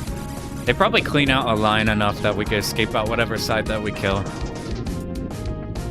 Ooh, that's risky. The laser could have been shooting. Fucking move forward. I couldn't tell if this blue thing in the background on this line right here was a projectile or the background. There's like a... Even though this looks like a scramble of confetti, I remember there's like a boss in Gradius 2, where if you line up on one of those, it like puts you in a safe spot. It's like the big circle missile boss on the final gauntlet. Yeah, these missiles do good here. We'll just curve around like this. They can't move up fast enough, and the bullets aren't even fast on this one. But, I gotta start practicing my slam game. Like, I thought slam was in like 3 months. That shit is like soon. Like really soon. Oh, how are we gonna handle you guys? As long as we're not... Woo! I think they jump higher based off where we start, so we're gonna... Oh, okay. It's all weird now. We could have been using this. Let's just make sure the doors don't spawn in and close on us. Okay, cool.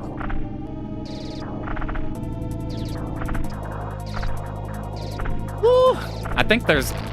that's fine. We kept this weapon, which will help for this section.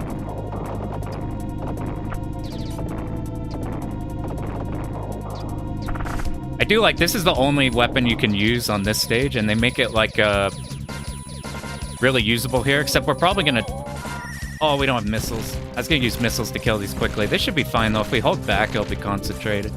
Woo! Get progress through remote day? Hell yeah. That'll be a cool one. I would be most scared of trying to hit the requirement. You're close to attempt soon? Hell yeah.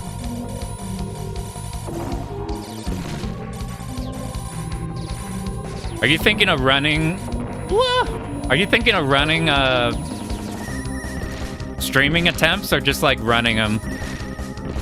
Game practice in. I might start streaming DDP to try to remember everything. All right, how the hell are we gonna get through this? Let's just wait for one wave and move.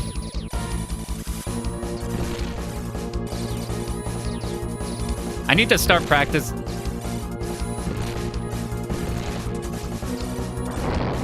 I wasn't sure how to get us out of that. We also don't have a way to hit. We could maybe kill this bottom one.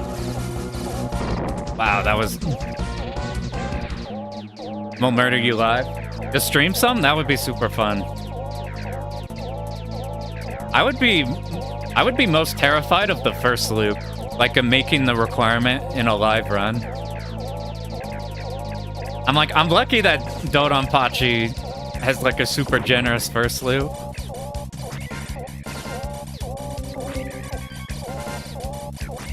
Like a DOJ, I think DOJ is easier. Ah, I forgot about you. We'll use missiles to kill these ones fast. We have to hold down. We need to kill these before the gravity is going to make dodging these lasers impossible.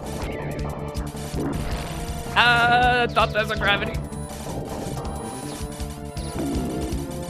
Woo! Okay, now it's under control. Now that the back lasers are dead. It's way easier to handle just these top and bottom floors just fine. On their own. There's a gravity combined with these that trigger when you move by them. A nasty combo with the death of that. I was thinking about that, like failing the loop, and then it's like, oh, there's two. There's two that show up there. I don't think there were two before. I don't have lasers to deal with these now. Jesus Christ. We're gonna hit a bullet on purpose so we can sack ourselves so we don't insta-die to those. Except we accidentally somehow survive. That laser's gonna kill us. Let's move up here. Oh god. We can't really kill the Pokeballs. I think they move away after a time. Oh god. Fucking, they won't die. What I should have done is I should just swap missiles so we didn't risk losing this shot. I'm pretty sure this safe spot works fine. I don't think the aiming has changed at all. Let's find out. This is fine, except we need to move down slightly. Will that hit us? Okay, I think we're safe. I think though, like, I'm like, I guess you could in the live setting for the loop. You can have like a state at the start of the multi loop. So it's like if we're not like horrifically behind or anything. Alright, we need to, now that we have this shot so we can actually handle the destructibles better. Look at how the rocks are aiming on us now instead of it seems like they aim twice on us. So the aiming rocks and the singular shots. Oh god, I didn't even see that one. Alright, getting hit by the bullet is better.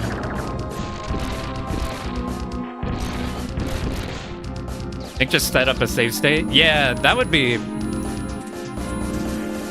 That'd be good, because like you have all that time planned out anyway. So like the worst case scenario is you still show the loop. Alright, now we're probably gonna just eat a death here. Because I don't actually know how to handle the missiles whenever you're not up top.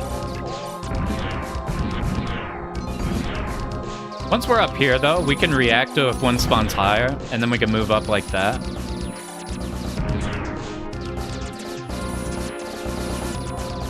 Dude, am I tripping or like, does this just not show? How do we still have 9 lives? Regain routes consistent survival lives and hopefully at least make the loop. That's the best thing. That's like the thing I'm more terrified about in like a 2-loop game compared to like is like just making it through the first loop. Then it's like you hit a multi and then you're like, okay, now we can relax and just do the multi loop.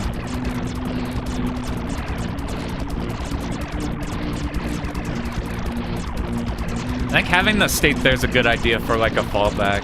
It'd all be sad if we somehow not get tagged here anywhere when we did on our no-miss attempt.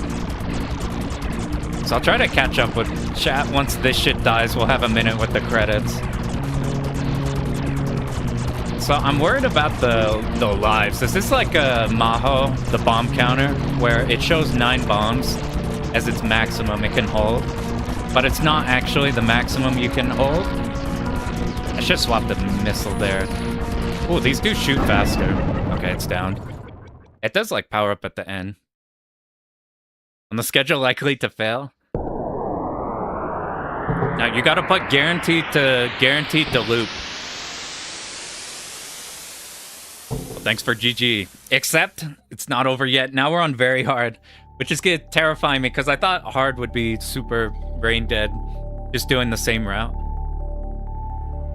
I'm worried about, I had a time where we played Batsagun on stream and I accidentally glitched the game in MAME. So I was invul and bullets would just disappear when they hit me. And I'm scared of that because we have 9 lives and I've been dying a lot. I'm like, I don't think I have cheats. We want to take more of a risk this year in terms of playing an intense game. Yeah, that'll be...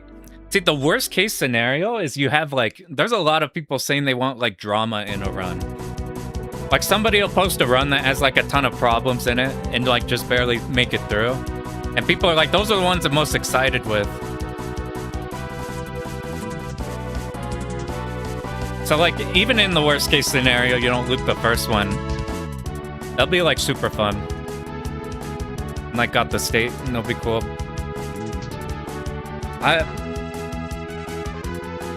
That's it. I got lucky DDP's the easy loop. Katsui Emote. Katsui Cinderella terrifies me.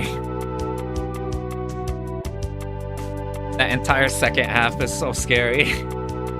For like loop purposes. Yo, what up, DisRG? Actually, you didn't. You got in here in time for the second credits. Because we did normal, we looped into hard, we've now looped into the hardest mode. And we're probably gonna die there. Was playing Katsui just now? Yeah, we'd be talking Katsui. I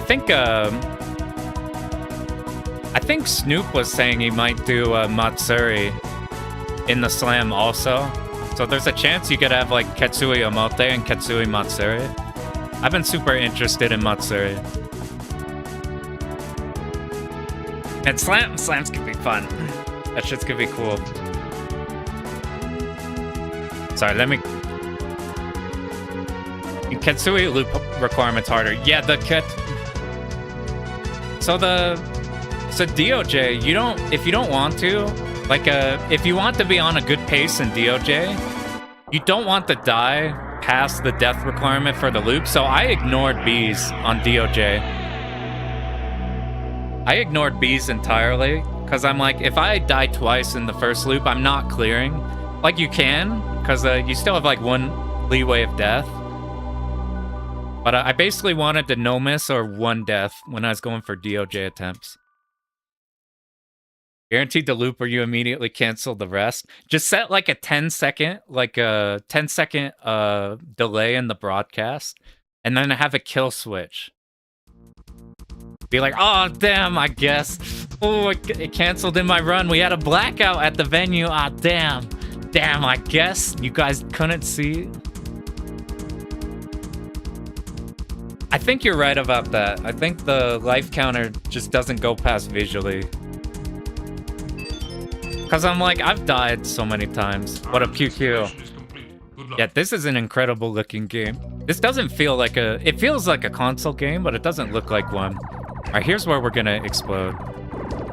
Yeah, Ketsui is something I'll never touch just because of that requirement. Which is a shame, because you can't fight Doom without it. But then the Matsuri shit, I found out you fight Doom at it. And it's not a 2-loop game. I've been having a ton of fun doing the 2 loops because there's stuff that I thought was previously, like, impossible. Like, I thought, like, even if you did practice it a bunch, you needed to be a certain caliber of player to even attempt those. But realizing that, like, you put work in and they're hella doable. I was enjoying all the, like, DDP 2 loops. But I was expecting the endurance of, like, a long game to be a problem. But the first loops were driving me up the wall. Danpachi was not bad, just because you could, is way more chill, since you had to die somewhere. Ketsui season? It's a good place for Ketsui right now. Dude, I want to do Matsuri and fight Doom so bad. Doom looks so fun. I'm like, I was gonna do DFK, Black Label, Arrange, whatever Ketsui Pachi. Do we need to move? Okay, he moved to the right side. I thought about doing the DFK Ketsui one just for Oh yeah, Mark, what do you think about a new DFK?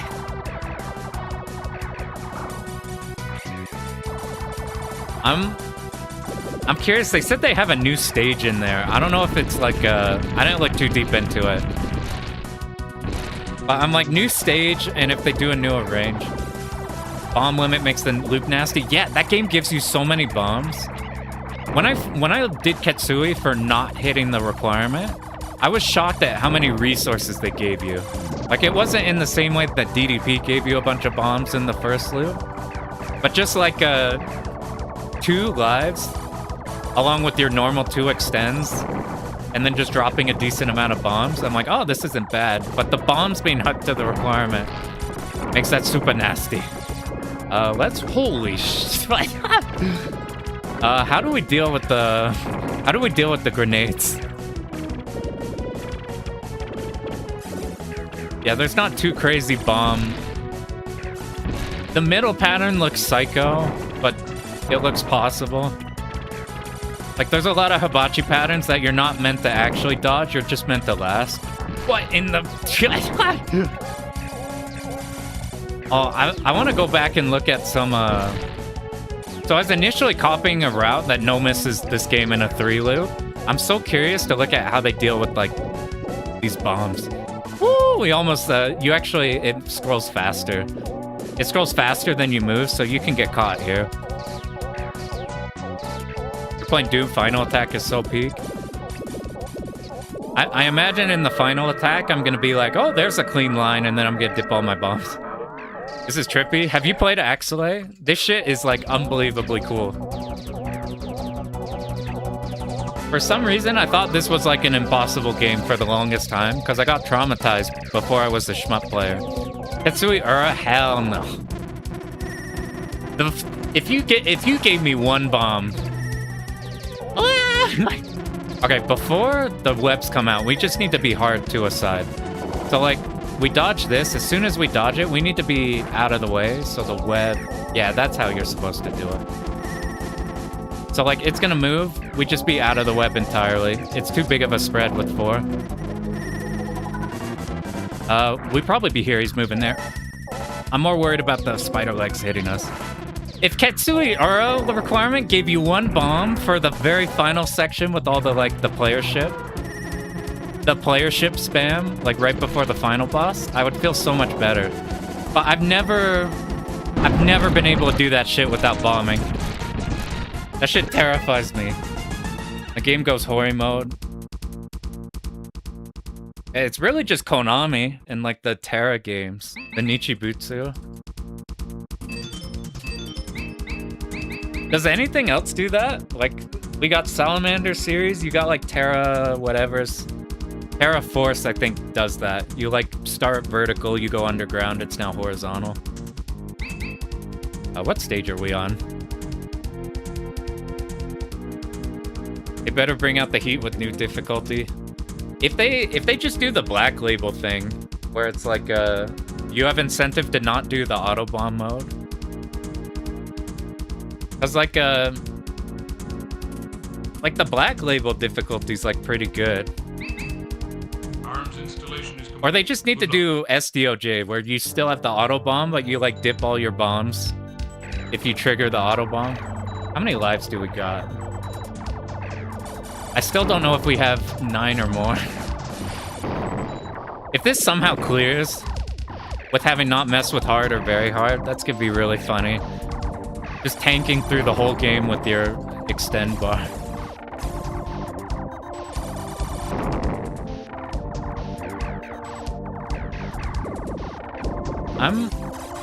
Oh, that's a lot of...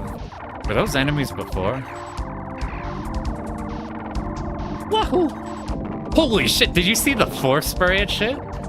That shot like 4. Maybe if we switched its angle, it like... Yeah. That's what it's doing. If it's on the same angle, it's just shooting normal.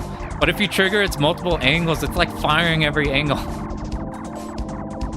Just fly around the grenades without attacking. Damn, I actually thought I was through that. Yeah, it's still... We still have 9 lives.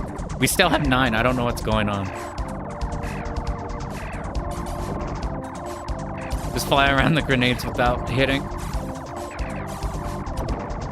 The circle straight forever.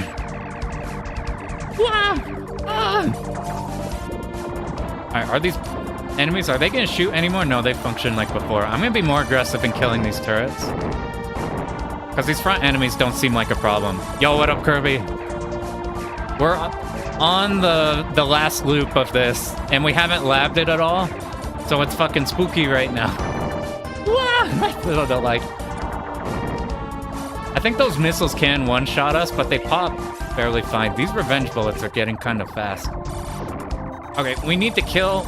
You guys need to die so we can get up to you immediately. These missiles kill you really fast. We need to... Help! Fucking shit. We should be dead. Okay, we sit under these so we kill the Zako. I don't know what the Zakos are gonna do if they land. Oh, we need to be up top. We need to hit these, like, you guys right here, and then in case there's a... No, I'm in the wrong section. Okay, now we got more of the big enemies here. As soon as these ones come in, we move up. We got lucky. We killed the top 2 arms lingering with the missiles, which caused it so that we didn't wall ourselves on the top of the screen. Please die. Please die. Please die. Please die. Full on loop mode? Yeah, this shit is crazy on the loop. Oh, God. I triggered its angles again. We don't have a way to hit those now, so we must dodge. We don't have the first weapon that has some slight homing. Okay, I said earlier you can move through the wires. We gotta worry about a lot, but... Okay, these guys. We don't want those guys to extend because we have no way to shoot up. I think if we just ignore these, we're fine. We'll just stay here and then beat them forward. But, I think... Oh, no.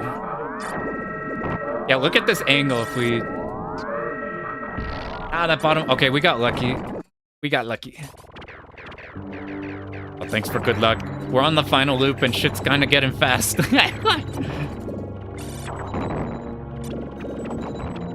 I could do this boss with the...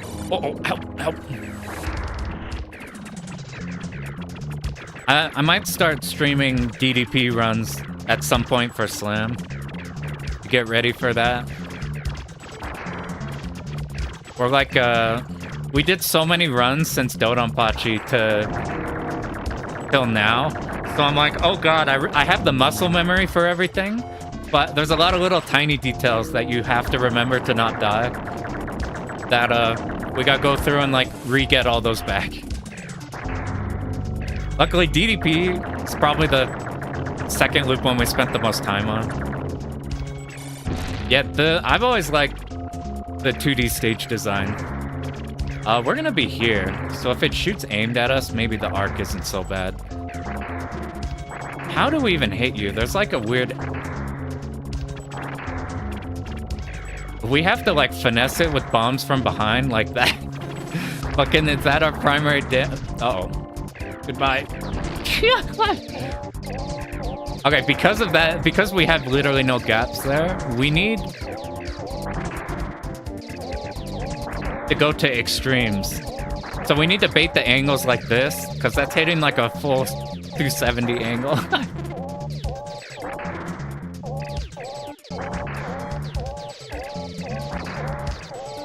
I thought last slam was pretty good. I imagine there's a lot of new people who either weren't here from last time or saw the last one and either want to come out or do stuff in.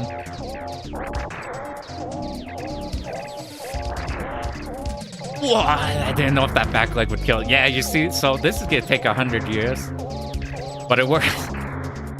Oh no, oh god. We had to pick the best diagonal angle we could come up with. So if I die, if we get walled like that, our best strat, you know what? I'm gonna take the hit like this, use our invuln on the weapon we don't care about. Okay, we need you to go. You must perish.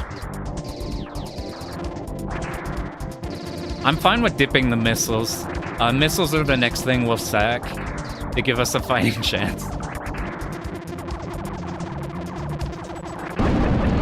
Oh, yeah, okay. Is there Ketsui virus going on? There is. I think Squid cleared a mote. What's up? A lot of people doing Matsuri. There's been a bunch doing Matsuri, actually. Like going for a mote. It's a good time for Ketsui. Speaking of going back to games, though, I'm thinking about redoing my DOJ guide. I think my DOJ guide is dog shit. And like, I'm too scared to look at it. So I'm like, I might remake it with better strats. I made my DOJ video before I did my 2 loops. And I didn't understand the strategy of the stage 5 first loop in the context of the full 2 loop. And now that I have that context, I think like I think I gave bad advice in the DOJ one. So I'm thinking of going back through and like trying to make the first loop way more brain dead. Because every time I see something that's like, oh, thank you, I got my DOJ clear because of this video, and I'm like, I apologize. I apologize, that video has bad strats in it.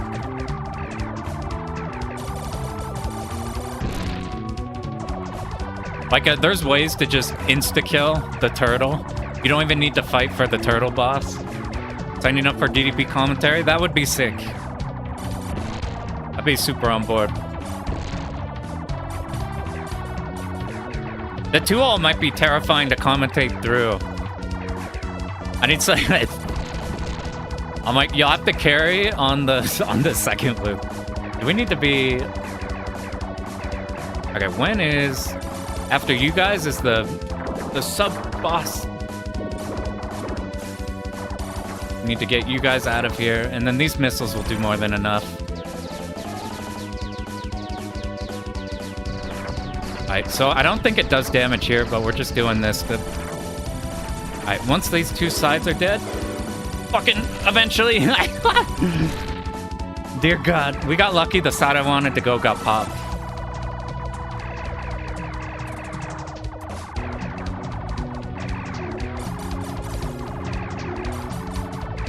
We got a 1CC. I'm saying it's so they're not like bad strats, but they're like. I didn't know what I was talking about at certain points in it. So I'm like, I want to go back and redo it. Yeah, the soundtrack, I don't think there's a single bad track in here. Like, first stage is like goated first stage track. Second stage is some of my favorite.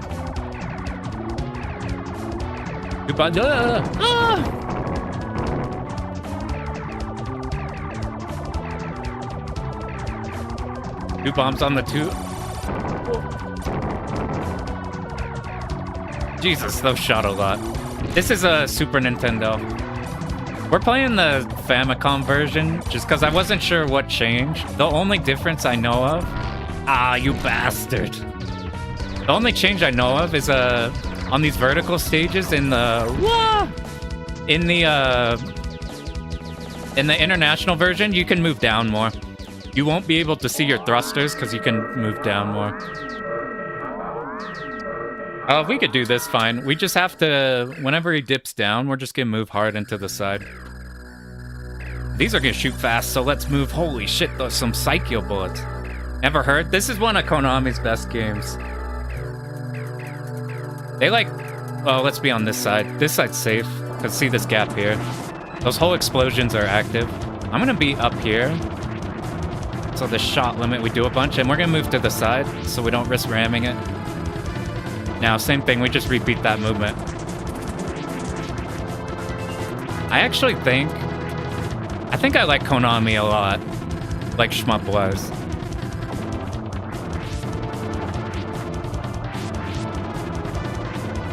No, we're fucking almost dead. If it had more of its turrets alive, it would be a problem. So here's where we died before. I thought I wouldn't like him because I wasn't sure how to feel about gradius syndrome for a while. But at least with, like, if you're not playing, let's start on the side. So we have more room to kill missiles. Now that the missiles are starting from higher on the screen, I think we're safe. Ah, you son of a bastard.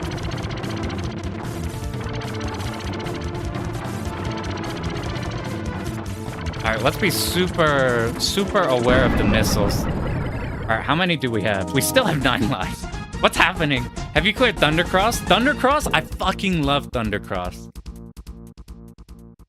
So I grew up playing Thundercross when I was like 6 on like some ancient ass version of MAME on a laptop.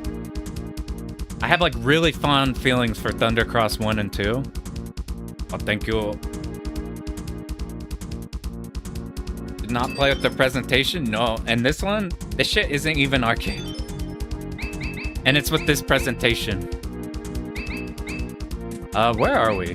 We're gonna use these missiles now, and I'm gonna remember not to be bad. Good luck. So I like Thundercross a huge amount, and I think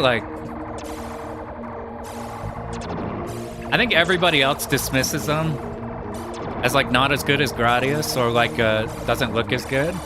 Dude, I think they look so good, and they sound so good. And like Thundercross 2 is a unique track for every single boss. That's a game where I'll intentionally handicap myself in Thundercross 2 to not one-shot the bosses, so I can listen to the music. If a strong design sense visually, it's a really strong in like everything. Yeah, I thought I would hate this stage. I thought this stage, because it's like awkward and a huge spike. I'm gonna kill you. I didn't manage to kill you, so what we gotta do now is we gotta use the piercing to get through you, and we gotta go fast.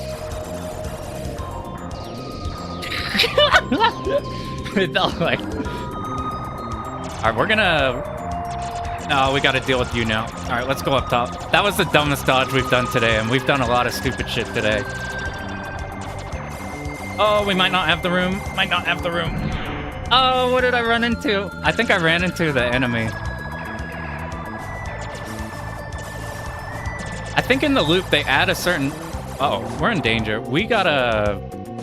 Okay, if we don't shoot those, they won't blow up. Let's see if these stingers home in on us for the whole duration. No, they function like in all the other loops. But I've been thinking about Zezex. That's one. Fucking Zezex. If we do a horror game, we need to do Zezex. That shit is unbelievably good. I think Zezex is the best R-Type game. Not even made by Irem. Maybe we do this. So this is either going to be bad, because whenever we move down, they're all going to be right below us.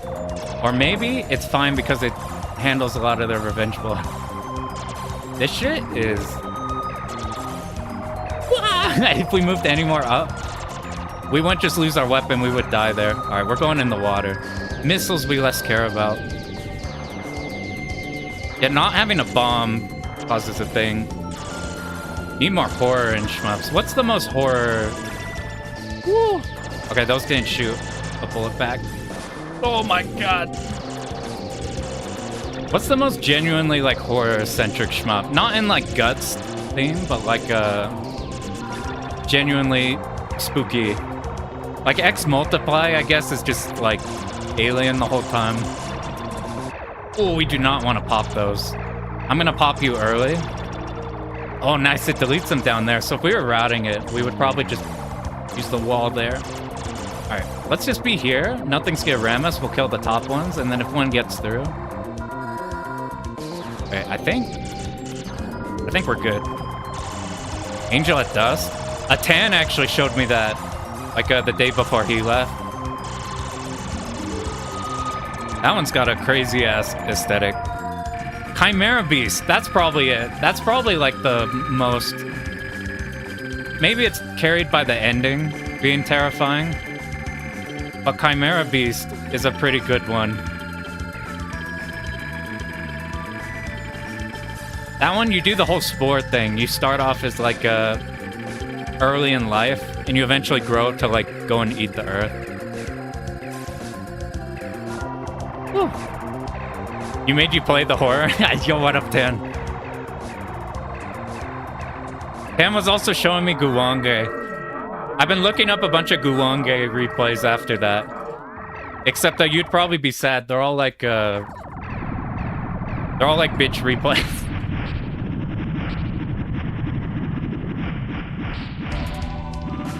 Okay, if this is like the one from before, this should be fine. So purple goes out, we go here. Whenever he's forward, we focus on the Zako. Because now these bullets are getting too fast. We hear the purple laser start, we go up. We still care about the Zakos. But now we can actually hit this.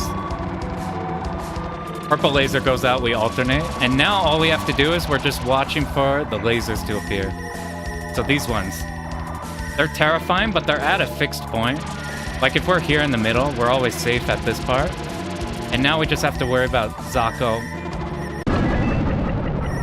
This boss is super cool. It's super big. Yo, thanks, Tomata. Oh, it's not... Maho's not a bad one to get back into. If you want to get back into shmups. And even if it's too hard, like, Sorcerer Strike is a really good version. That, like, tones down some of the bullshit. Depending on, like, if you like the ride and stuff or not. The, like, speed bullets. Yeah, this is, like, the ultimate Konami game. This takes, like, a lot of the best stuff from all of them, and they're not restricted to, like, needing to worry about, where are we? Oh, we want this weapon. Arms installation is complete. They don't have to worry about it, like, being optimal in arcades, or, like, being too difficult past a certain point. So, like, this would be way more...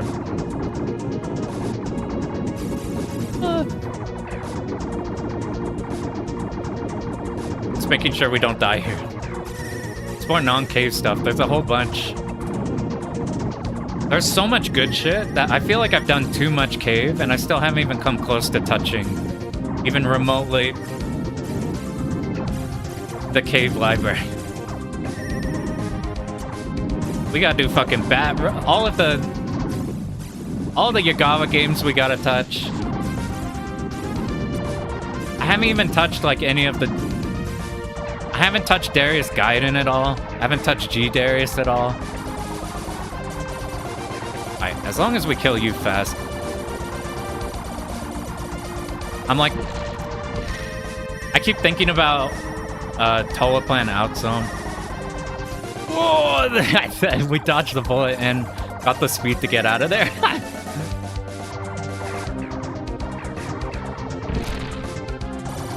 There's like, I want to do more Irem. I want to do more Konami. Every time I look at Gradius Gaiden, I'm like, we gotta do Gradius Gaiden. Every time I look at Zezex, I'm like, we gotta do Zezex. Every time I look at any of the early cave, any of the later cave, I'm like, we haven't even gotten to those yet. G-Rev, I got Border Down. I don't know anything about Border Down. There's enemies here. I almost got tagged. I just heard the laser and just froze up. You're on the title train. A lot of good... What have you been doing, Tan, besides, If If you mess with other stuff besides Ray Force, oh my god. Alright, we're gonna just hide. Well, those bullets are so slow. I thought those would speed up in the loop.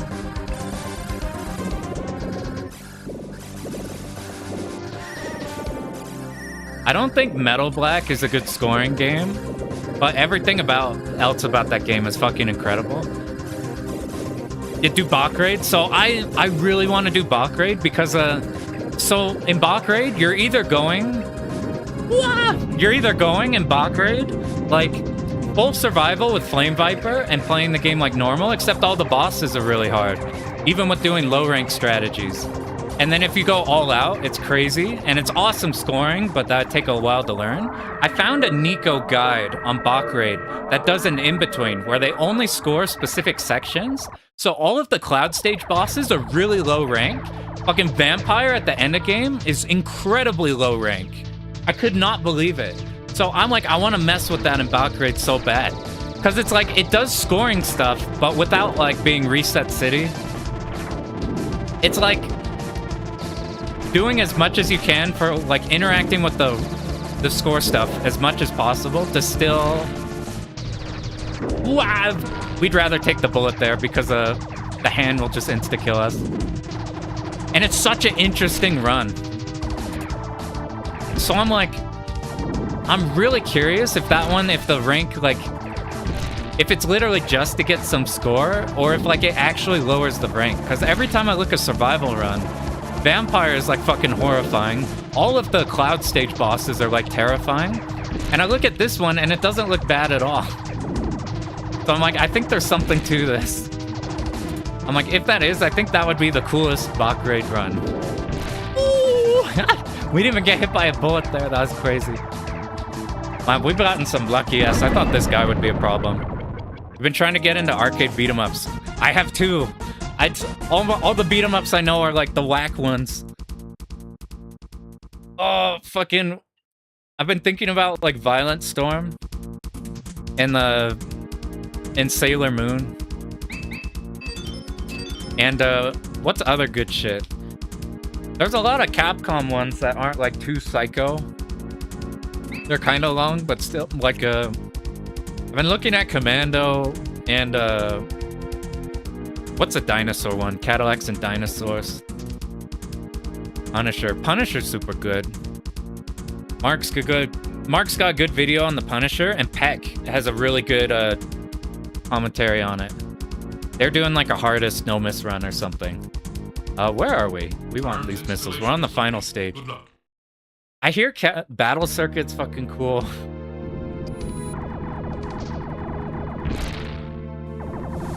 Since I was in a position where I used to think beat-em-ups were like... I used to be that guy with shmups who would be like, well, yeah, they're just trying to take your credits, so it's all bullshit. Punisher's really fun. Whoa! What the fuck, these missiles? Punisher looks super fun. Do we need to be lower? I watched your video, Mark, on it. That's what sold me on that. Like, I'm not one for, like, the Marvel properties. So I just didn't give it a... Okay, we're gonna have problems now. Let's not get hit by missiles. If we get hit by something, it needs to be by bullet. Unfortunately, everything here is gonna one-tap us. But we did kill... I think we killed all of the command tower things. Which means,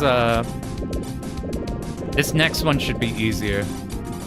After this laser goes, we need to move. Luckily, there's a gap in those Zakos.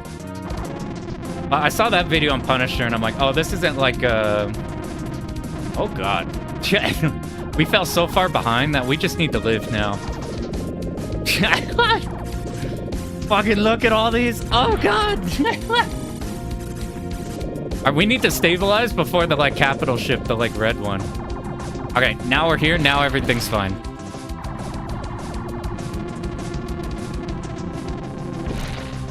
The gun is sick.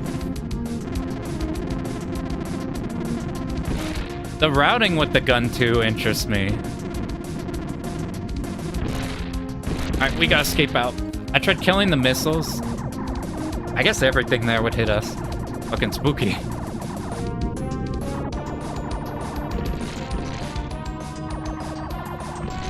But I started like working on a game, and for some reason I settled on like I want to do a beat 'em up format. So I went through like all of the Mark videos on it, going all over the like Bog Hog blog, trying to like find so much information on beat 'em ups. Because I'm like, for the longest time I thought they were just actual credit feeders, and then realizing they weren't, and like realizing that all the spacing shit in like fighting games, and even like the shmup part of routing those, this is gonna be a problem. If we can kill these guys, then we can have some room to bait the shots like this. Should have made it harder because the gun's so strong. That should be probably the one we mess with next, because that isn't like Capcom length. We did a stream where we just did a bunch of runs of King of Dragons, and that game's like an hour long every time. Woo! Ah! Are these closing on a different spot than before? Maybe they're closing up sooner.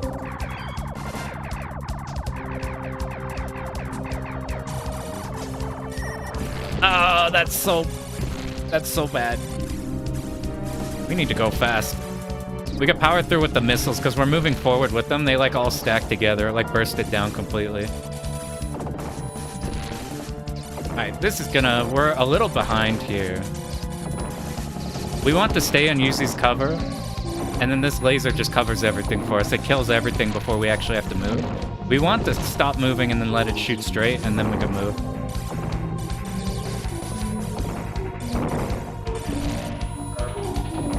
Okay, now we're through.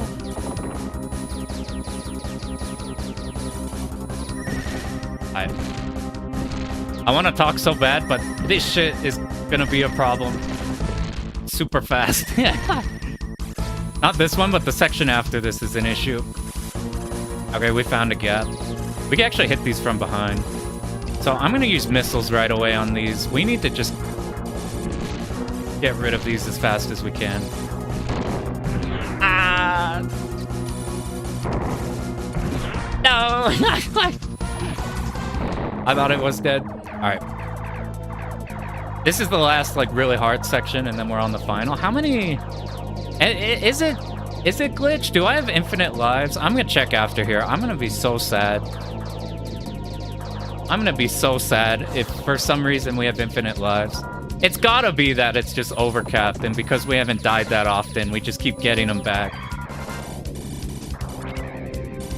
I like the straight missiles for here, because we need the straight missiles for our next section. Unfortunately, I got hit somewhere. We probably need to use the laser at this point, so we can hit that top one. All these gray pods on the bottom, those shoot when we move over them. Aside from that, the holes out into space manipulate our movement a whole lot. Come on, you gotta be down at some point. I need to do more straight shots. Now we're good. We need to kill this before we get to the next section. Yeah, see, we heard the 1-up sound there. We're just outpacing the game in 1-up wise. So like, I bet if you wanted to like grind this game, you'd try to... I bet the way to go would be to start on hard and do a 2-all, where you like no-miss the game. Alright, we're probably gonna die here, because I'm not sure how to handle these guys. Now we have our missiles back. The missiles are how we were planning to deal with these. Oh my god. They're still here! They're still... Oh, look! Now we've made it! Now we simply have to defeat the final... What the fuck is happening? Help! Where am I?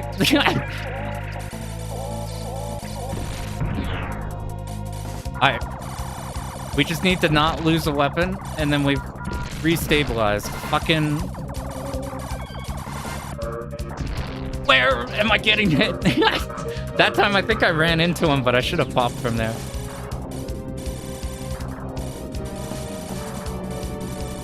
Alright. We're just gonna see how this... Look how fast it goes when we can actually hit it with the missile.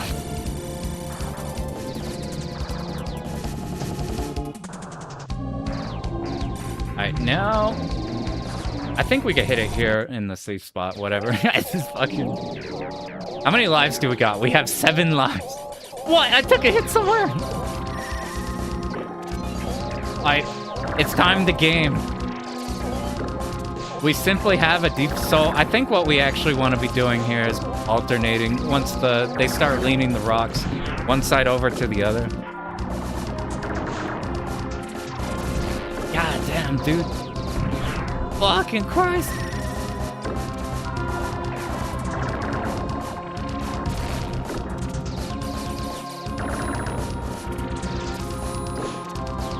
I might think about intentionally running into bullets so that we get some iframes from the cubes. Am I out? No, we're here. Fuck, dude, I just needed to hit the bullet. No! Oh my god, dude! Fucking die already! Jesus Christ!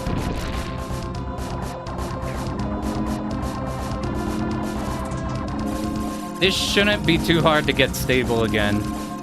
It's right here that's gonna be spooky.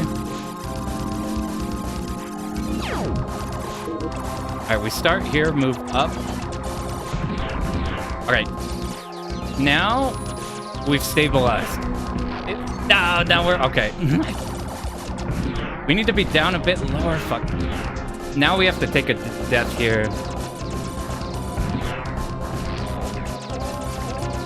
As soon as we see one that goes above us, we move.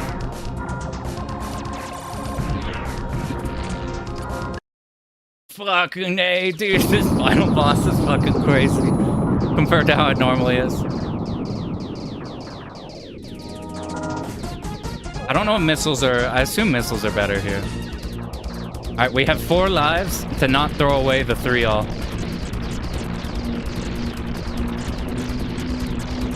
We thought we had infinite lives earlier. It turns out we could very easily not have them. But since there's nothing to run into here, I'm gonna treat the explosions in the background like we can run into them. Holy shit, that died fast. I think maybe we just managed to hit the rockets on it every time. Oh, I wasn't expecting that one. Oh, we got it. That was so if you just got here thinking that's a crazy boss, that's because we got to the last difficulty. We started on normal and it loops you to hard and then it loops you to very hard. And I didn't practice very hard at all. So I just get blindsided by a crazy ass final boss. We got lucky that we tanked enough there. God, that like first pattern was fucking crazy. Oh, thanks for GG's. This game looks really tough. So if you play it on normal, this is one of the most like approachable console games. Because instead of like, there's no checkpoints. If you get hit by a bullet, you only lose your weapon. And like you have to ram into something to insta-die. So like in normal mode, this is a super approachable game and you get so many extends. You'll have like 10 lives in just like, if you're just trying to do a normal mode run. But like, the loops were fine up until that final boss. Final boss is crazy. That would have been so hard if it didn't. I was saying earlier that I thought the lives would cap out after one loop and then you wouldn't get any like pro gear. But it turns out you were just still getting them, but it just wouldn't show.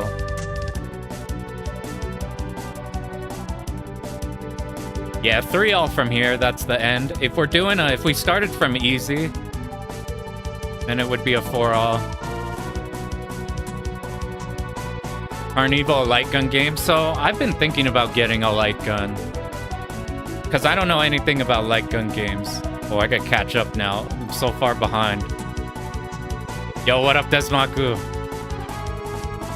Sorry, every time you show up, Des, it's in like some intense portion. I saw it. I always miss you popping in. Oh man, there's a lot to catch up on. There was a lot to be dying on. Aliens is worth playing. I really like arcade Aliens. That's like a belt scrolling like shoot 'em up.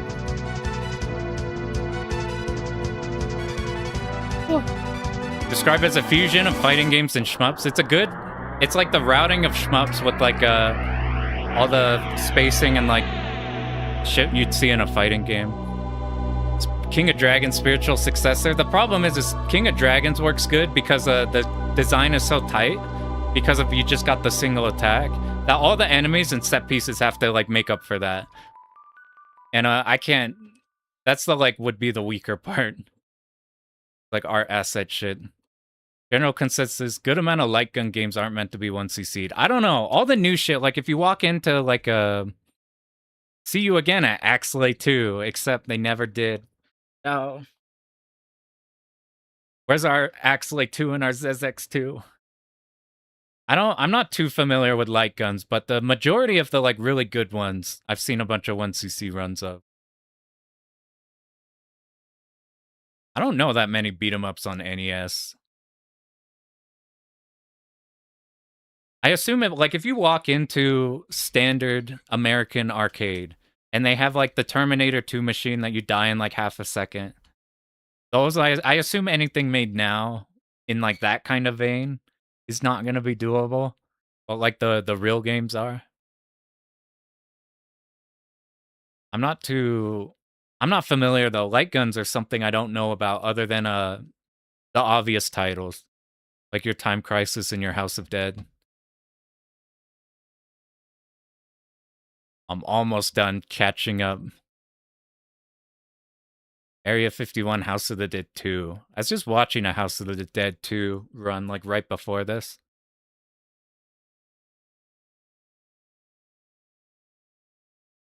Made it back.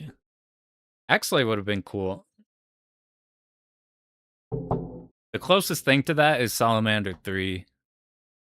Because of that. Alright, what happens now? We made it through? Do we just start and we're there? Or is this where like we did it? We gotta reset the game now.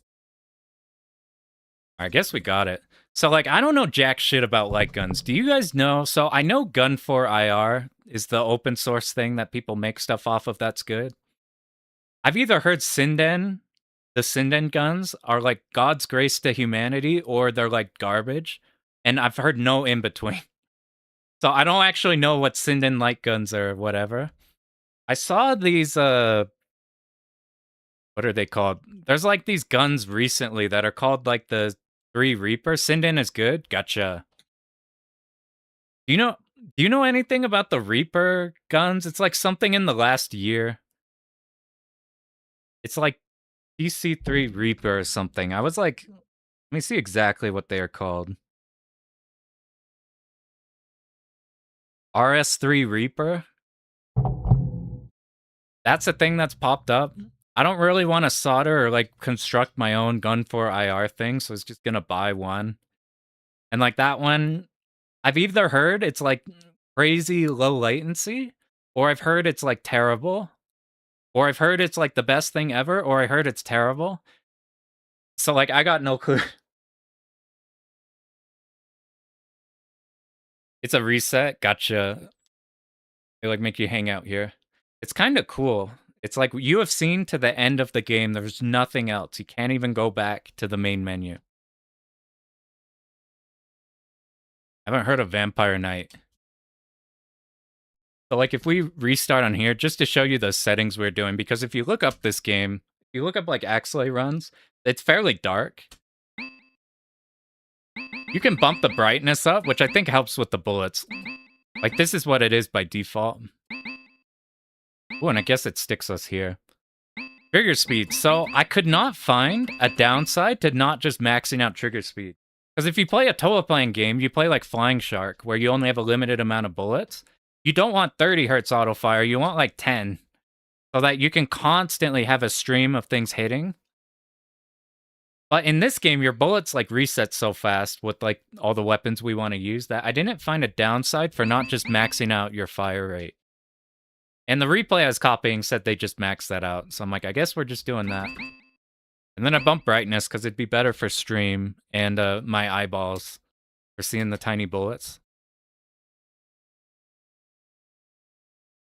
I'm like, I thought about doing light gun because that's another one where I thought they were like beat 'em ups where they were strictly Like, if you followed not arcade, not shmup people, if you just followed like general game people, anytime there would be like an auto-scrolling game, anytime there would be like, do you guys remember when the shitty Rambo game came out? Like, I remember like way back the on rails Rambo game that everybody was dunking on, and everybody hates like forced turret sections in third-person games or whatever. So for the longest time, I thought like light gun games, they're like cool because you have a gun, but otherwise they're just an on-rails game, so who cares? And now I'm looking at them, and now that I have better context. Same thing with like beat 'em ups. I used to think beat 'em ups were just strictly coin feeders, and then we learned shmups. We learned how you actually play beat 'em ups and everything. And now it's like, wait a minute, this shit is really cool. So now I'm like looking at light gun games because I don't know shit about light gun games. This would be fun to do. Oh man, I was thinking we could maybe practice this and like get down the last loop. So maybe at some other time we could go for like the 3-all. And then we got the 3-all. It turns out they give you too many extents. And we just brute forced our way through the loops.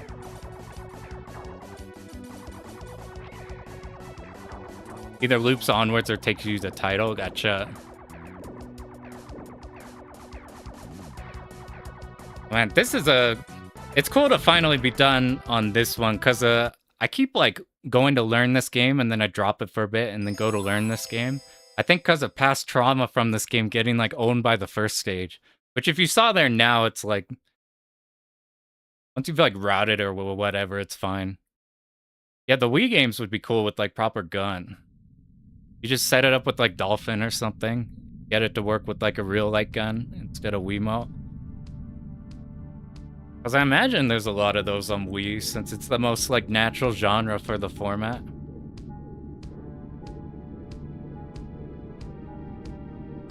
Alright, so here's the plan for the next games we want to do.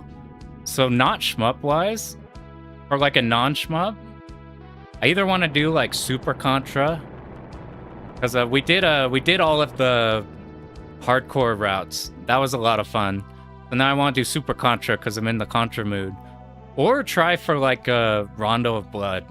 Would be cool to try to 1CC or something.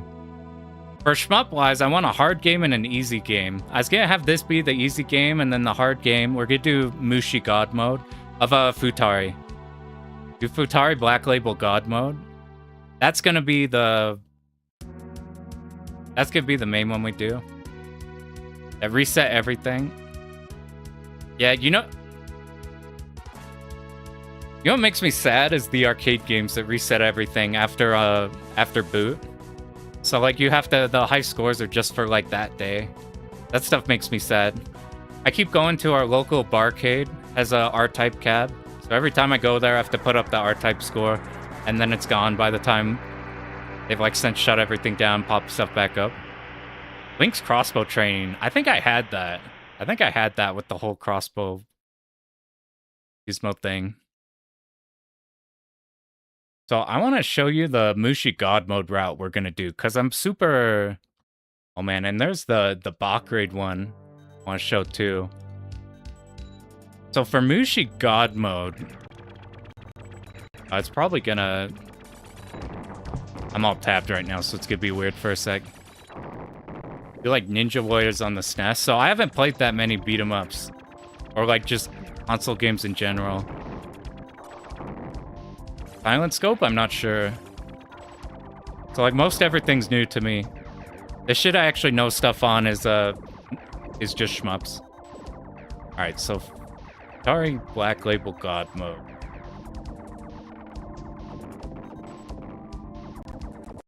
Not you. I gotta show this, because this is like... Here, let me pause this, otherwise that could drive me nuts. I need to show... There's a guy with a 4-subscriber YouTube channel. And he doesn't have like that many videos, but he's got like a 40-view video that is like my favorite scoring strat, or like score survival strats for Futari God I've ever seen.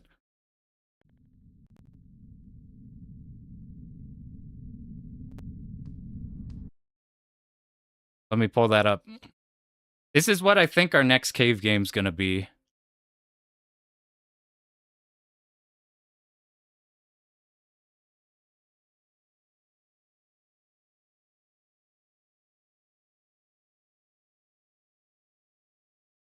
So this game is relatively difficult to hit the scoring extends. You got to put some work into it. But and there was a run that I was gonna copy for Futari God Mode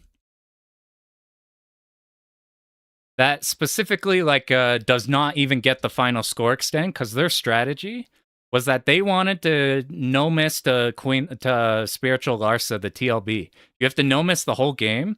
So he's like, well, I'm no missing anyway. I don't need the extends because I don't plan on dying. So I was gonna copy that route. But then I saw this route. That route doesn't do like any score at all. This route, this is from like a here, let me like put the link in here. This thing is like incredible. It has more than enough. It literally doubles the amount for the next score extend, for the last score extend you need. And it's like, it's got my favorite type of like survival routing, where it gives you a bunch of leeway to like fuck things up while still hitting the scoring points every time. So like, I'm thinking about just hard committing to here. I couldn't decide on what type of a route we would do for this game. If we would do like a decently scoring route or no scoring route, or like what type of survival route. But this shit, which is like just like, it more than hits the requirement, like by far, to hit the scoring extends. And the way it works is you're building up this like multiplier resource, but instead of it needing to be like super precise in that like, okay, we gotta hit the 30k in this section, and then we blow it on the next section, now hit the 30k on this section. Thanks for popping in, Lucas. Appreciate it. Have a good day, dude. This one basically will do like 3 to 4 building resource section, and then it'll actually cash in here, which means you can fuck up like 2 of the other ones of building the resources and still reach the 30Ks. Now this is terrible for score because you're missing out on a lot of opportunity. But I actually don't care about score in this game. The only thing I care about is 30k golden letters. Golden numbers. That's literally all I care about. So this route here, like, it doesn't perfectly do everything. It's just geared for not dying, geared for consistency. You just build it so, like, you have a number of sections before the actual 30k point. And because you're building hard 30ks, like, when you're scoring this game, you don't want 30k, wait until you're 30k and then do it. You want to hit, like, 25k. You don't overcap, and you can score more sections. There's sections you'll be, like, at... You won't be able to hit 30k on, but you'll be at 25k, and it'll line up to get you resources for later. Yeah, the 30k flashing dopamine is like what I actually care about.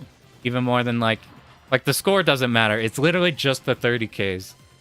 So I kept jumping from scoring run to not scoring run, and I'm like, nope, we're just gonna continue learning this route. We did a stream a few months ago, just going over. I learned like stage 1 through 3, kind of a sort of like initial run of it, and then we were learning like stage 4. I think I'm just gonna commit and learn that next. Yeah, this one's God mode. So way easier than Futari Ultra. Shockingly approachable in a way, at least with Reiko. She demolishes Black Label. It's way less scary than it looks. Like, it looks horrifying. Like, look at this shit. But it is not that much harder than like other runs you could be doing. Like, I might suspect that this shit might be easier than like SDOJ. Just like a normal clear of SDOJ. So that's the type of Futari route I want to learn.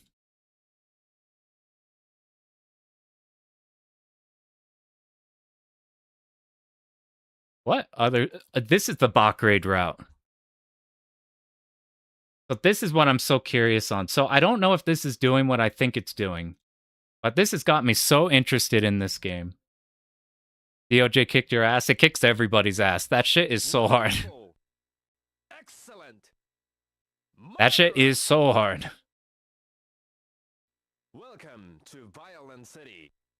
Despite that, it's actually for bot grade.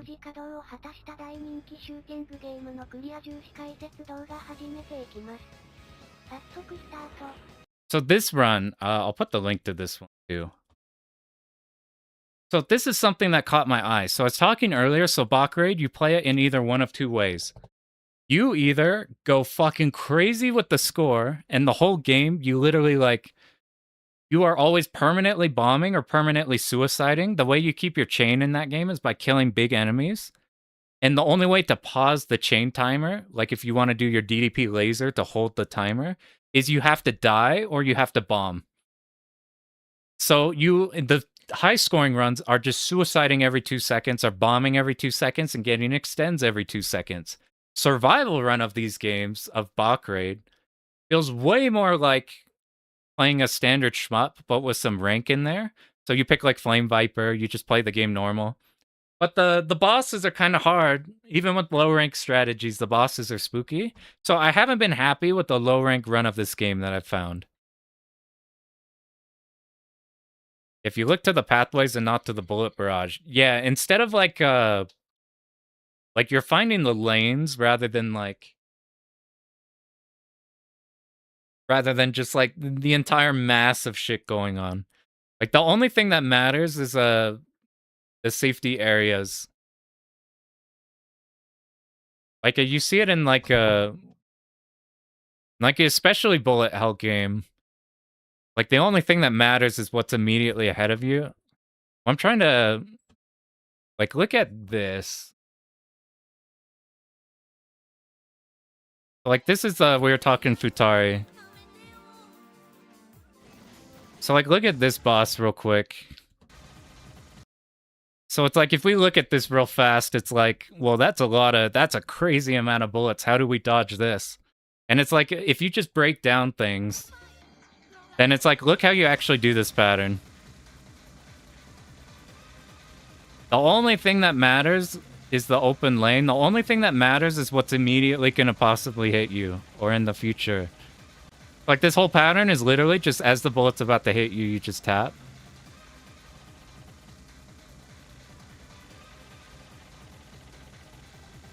It's like you find that shit, and then this shit that looks like wizard magic to people is like, that's like a extremely easy pattern.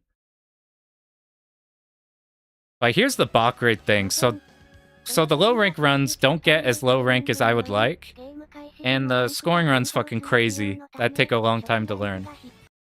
This run, so first off, they don't even do there's a strategy that makes people hate this game, where you do a scoring strat on the very first boss of this stage. You can basically get like 7 to 11 mil or something crazy like that on this boss, and then you die there, your rank is plummeted, and you have a bunch of extends, so you're like set up for later. And here, they just kind of kill it. Yeah, literally just one tap does that whole pattern. At the end, you have to like tap again at some point, but it's like still brain dead. So they don't even do that. They just kill it. So like easy things are consistent. And the only time it basically plays like the normal low rank runs where you're just on Flame Viper and you're just shooting shit. But on some of the stages, they will like you can't see on the side here, but they show you like where the locations of everything are. They'll do a scoring section like this, so they're chaining the bombs on all the big enemies. It'll be a bit easier to hear with sound. It's like this multiplier's going up past each big enemy. When you have arthritis and carpal tunnel, it's all magic. I don't recommend Toho with carpal tunnel. So it's like we do score some of these sections, and then they suicide there to pop the rank. So I suspect that this run is a run where you do the scoring sections and then dip your rank, and you will come out at less rank than you did if you just did the section normally. But like I saw somebody say that for every suicide you do is like the rank like equals out. Like doing a section normally versus scoring a section and then suiciding is going to be basically the same rank. So if that's the case, my theory falls apart. But I feel like maybe could be because this is low quality, so we can't see the bullets that well. So maybe it appears easier than we think. But I feel like using the strategies in this one, I feel like these guys, all these cloud bosses look like pansies. This shit looks fucking free. The Ikuzan? I know the name. I haven't tried it. I haven't tried too many Toho fan games. The big one that I like is Suwapyan, whatever the viewpoint one is, where you're like, there's one like isometric. There's one where you're like front facing moving forward and you can jump. And there's like elevations, you jump over the bullets. So I'm like, maybe the low quality makes a pattern like this look easier than it is. But I suspect with this strategy that maybe it's easier to score slightly in this game than it is to like look at Vampire. Like how many, I don't know, it's hard to tell without experience in this game. But I'm so curious in trying that.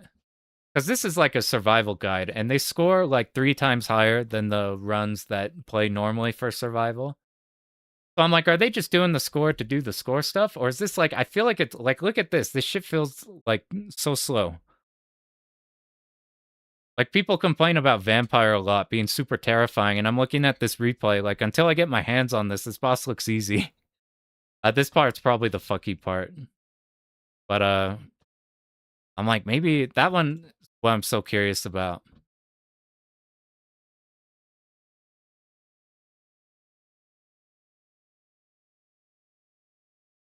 As for that, the next game we come back with is probably going to be... We might do a Tekken stream at some point before I have a tournament. The next easy game, or like not like crazy hard game, the hard game we're going to do Mushi, using that run that I was showing. I'm going to finish off that run. We'll see how that goes. I might stream DDP practice at some point. I'm going to be playing DDP 2-all at Slam. So we got to practice some DDP. Did you see the emergency patch? Yeah, it's like the Tekken patch was like, they didn't even say the good part. It's like they're ashamed to say that they're fixing the game. They're like, oh, we have some bug fixes and etc. And then you look into it and it's like some good ass shit.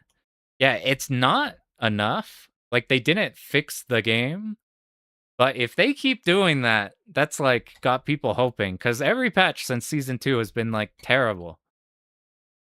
And we finally got a patch that was like all of a sudden fixing problems people had. So I'm like, interesting. So I'm thinking in like maybe Sunday or something. I might stream Tekken just to mess around. I don't plan on super competing, but I got a tournament next Saturday. As for our not, so like we're doing easy game, hard game. This was our easier game. What's a game we should... What would be the next 1CC guide? Maybe R-Type. R-Type would be an interesting one. Looking forward to DP. It should be cool.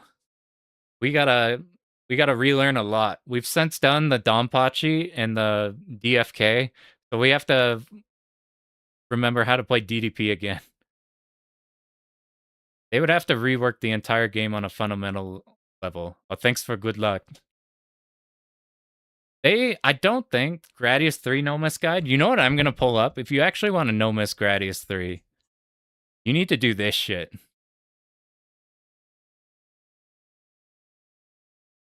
This is from CPS.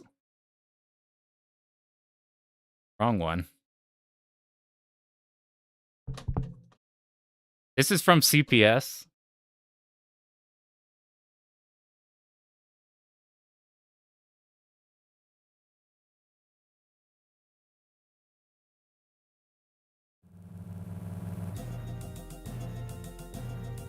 Yeah, whatever. But at Tekken, they would have to... I don't think they need to fundamentally, like, rework the entire game. Because the end of Season 1, it was in a good spot. And then you just tweak heat a little bit. If they can get to that point, then the game is fine. But they won't get to that point because they don't want to roll back all of their mistakes in the last 2 years. Okay, so Gradius 3 is fucking crazy, right? Check this shit out, though. If you, like, about 16 minutes into the hour-long run, if you do this shit, where's the end? So he has shield ready. Right as you exit, if you shield at this exact point, then you are invincible to bullets.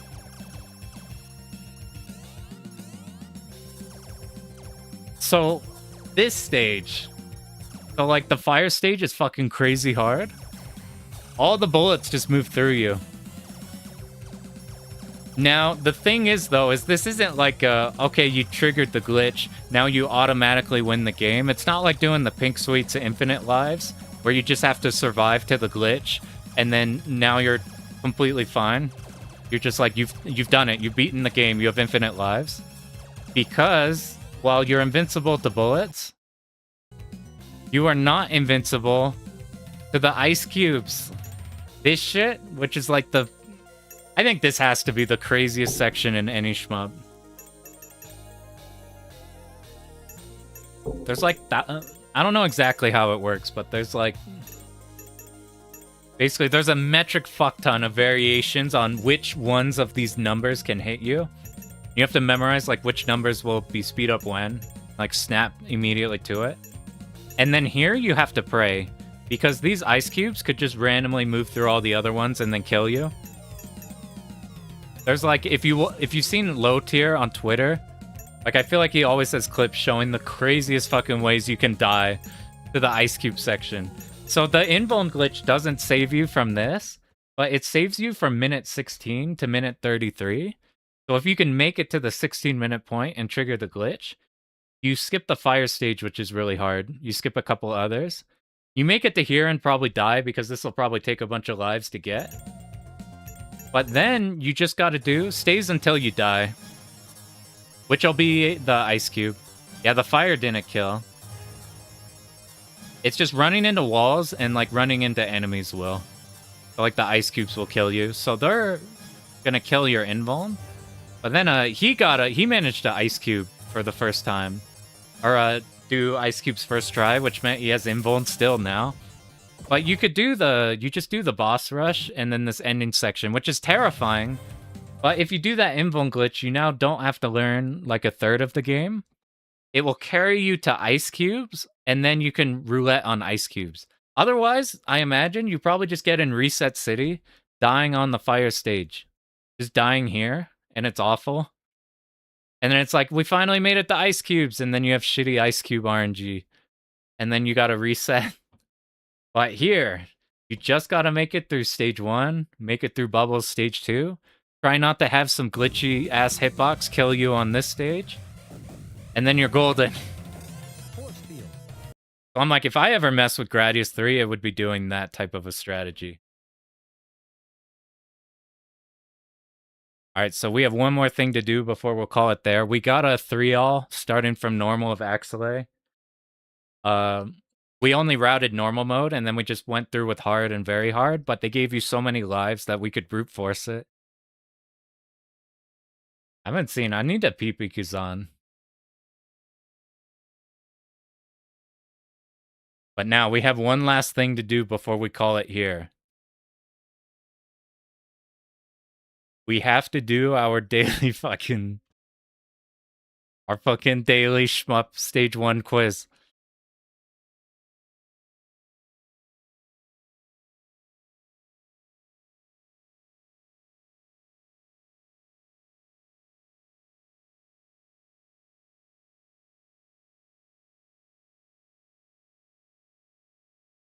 Appreciate... Yeah, that's a ton of fun. It was cool going through blind. I don't usually like playing blind runs. But, that was fun because we had the context of the previous loop and then just seeing how it changed. It was super cool. Alright, if anybody hasn't seen this, we're just gonna do a quick daily intermediate, see how fast we could do it, see if we could 2020. We have to guess what game it is based off the first stage. Alright, this one. This is Power Strike 2. I was labbing this for a little bit.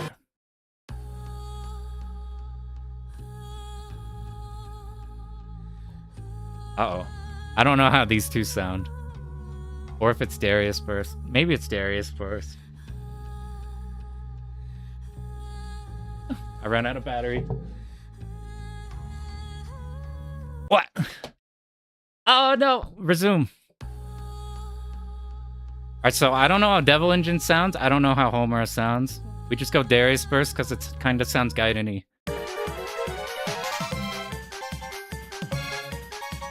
You think you know your shmup shoot 'em ups?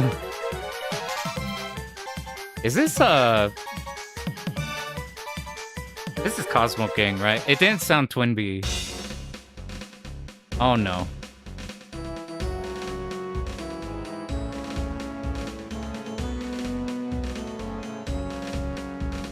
Oh, okay, we got it. It sounded very Strikers, but I don't actually know Plus. This is Outzone. This is I haven't even played Black Market, but that's a Toho song. What the fuck is Nano Stray 2?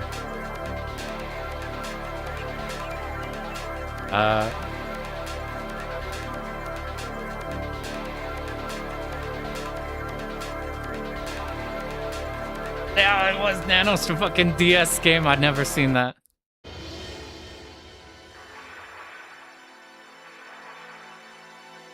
G-Darius? Okay, we just winged it. I haven't played G-Darius. This is a Grindstormer or V5.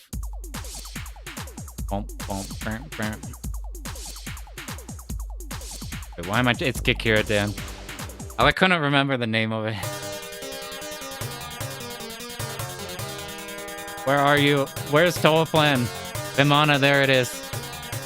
The poor thing, I can't even find. This is like the least played Toaplan game. I can't even find it when it's on a list. This is Under Defeat, is it? Or is it Hellsinker? This is Hellsinker.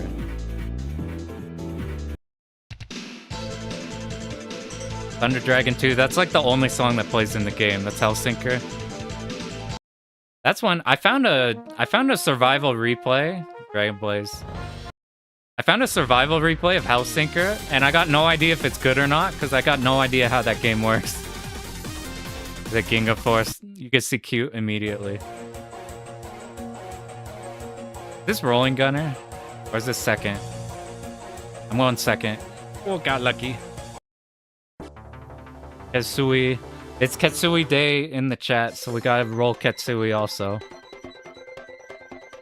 Stinger is like an NES game or an early arcade game. It's not gonna sound this good.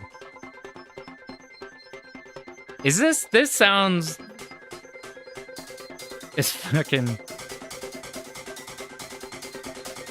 I need just a slight bit more... Oh, this is Xevious. I can hear it now. I can hear the Xevious in the back. So I have the link up here. It's shmup-stage-1-quiz.verso.app. You see at the top here. They have like a daily thing. This is Wings 3. I made a video with that one. This is the PC Engine Violent Storm. Maybe they used the other title. Is the other title Sinistron? It is. The other name for that is like Violent something. Alright, cool. The only one we whiffed on was fucking Nano Stray 2. We got hit by the DS. Alright, that's gonna be it from me. Thanks everybody for popping in. This one was super fun. I wasn't sure how Axelay would go, but that was a blast. Made it through. That was 2 more loops more than I thought we'd be able to do. That's a lot of fun. But it won't be too long before you have to listen to me again. So thanks you guys for popping in here. This is always super fun streaming. Good luck on all your runs.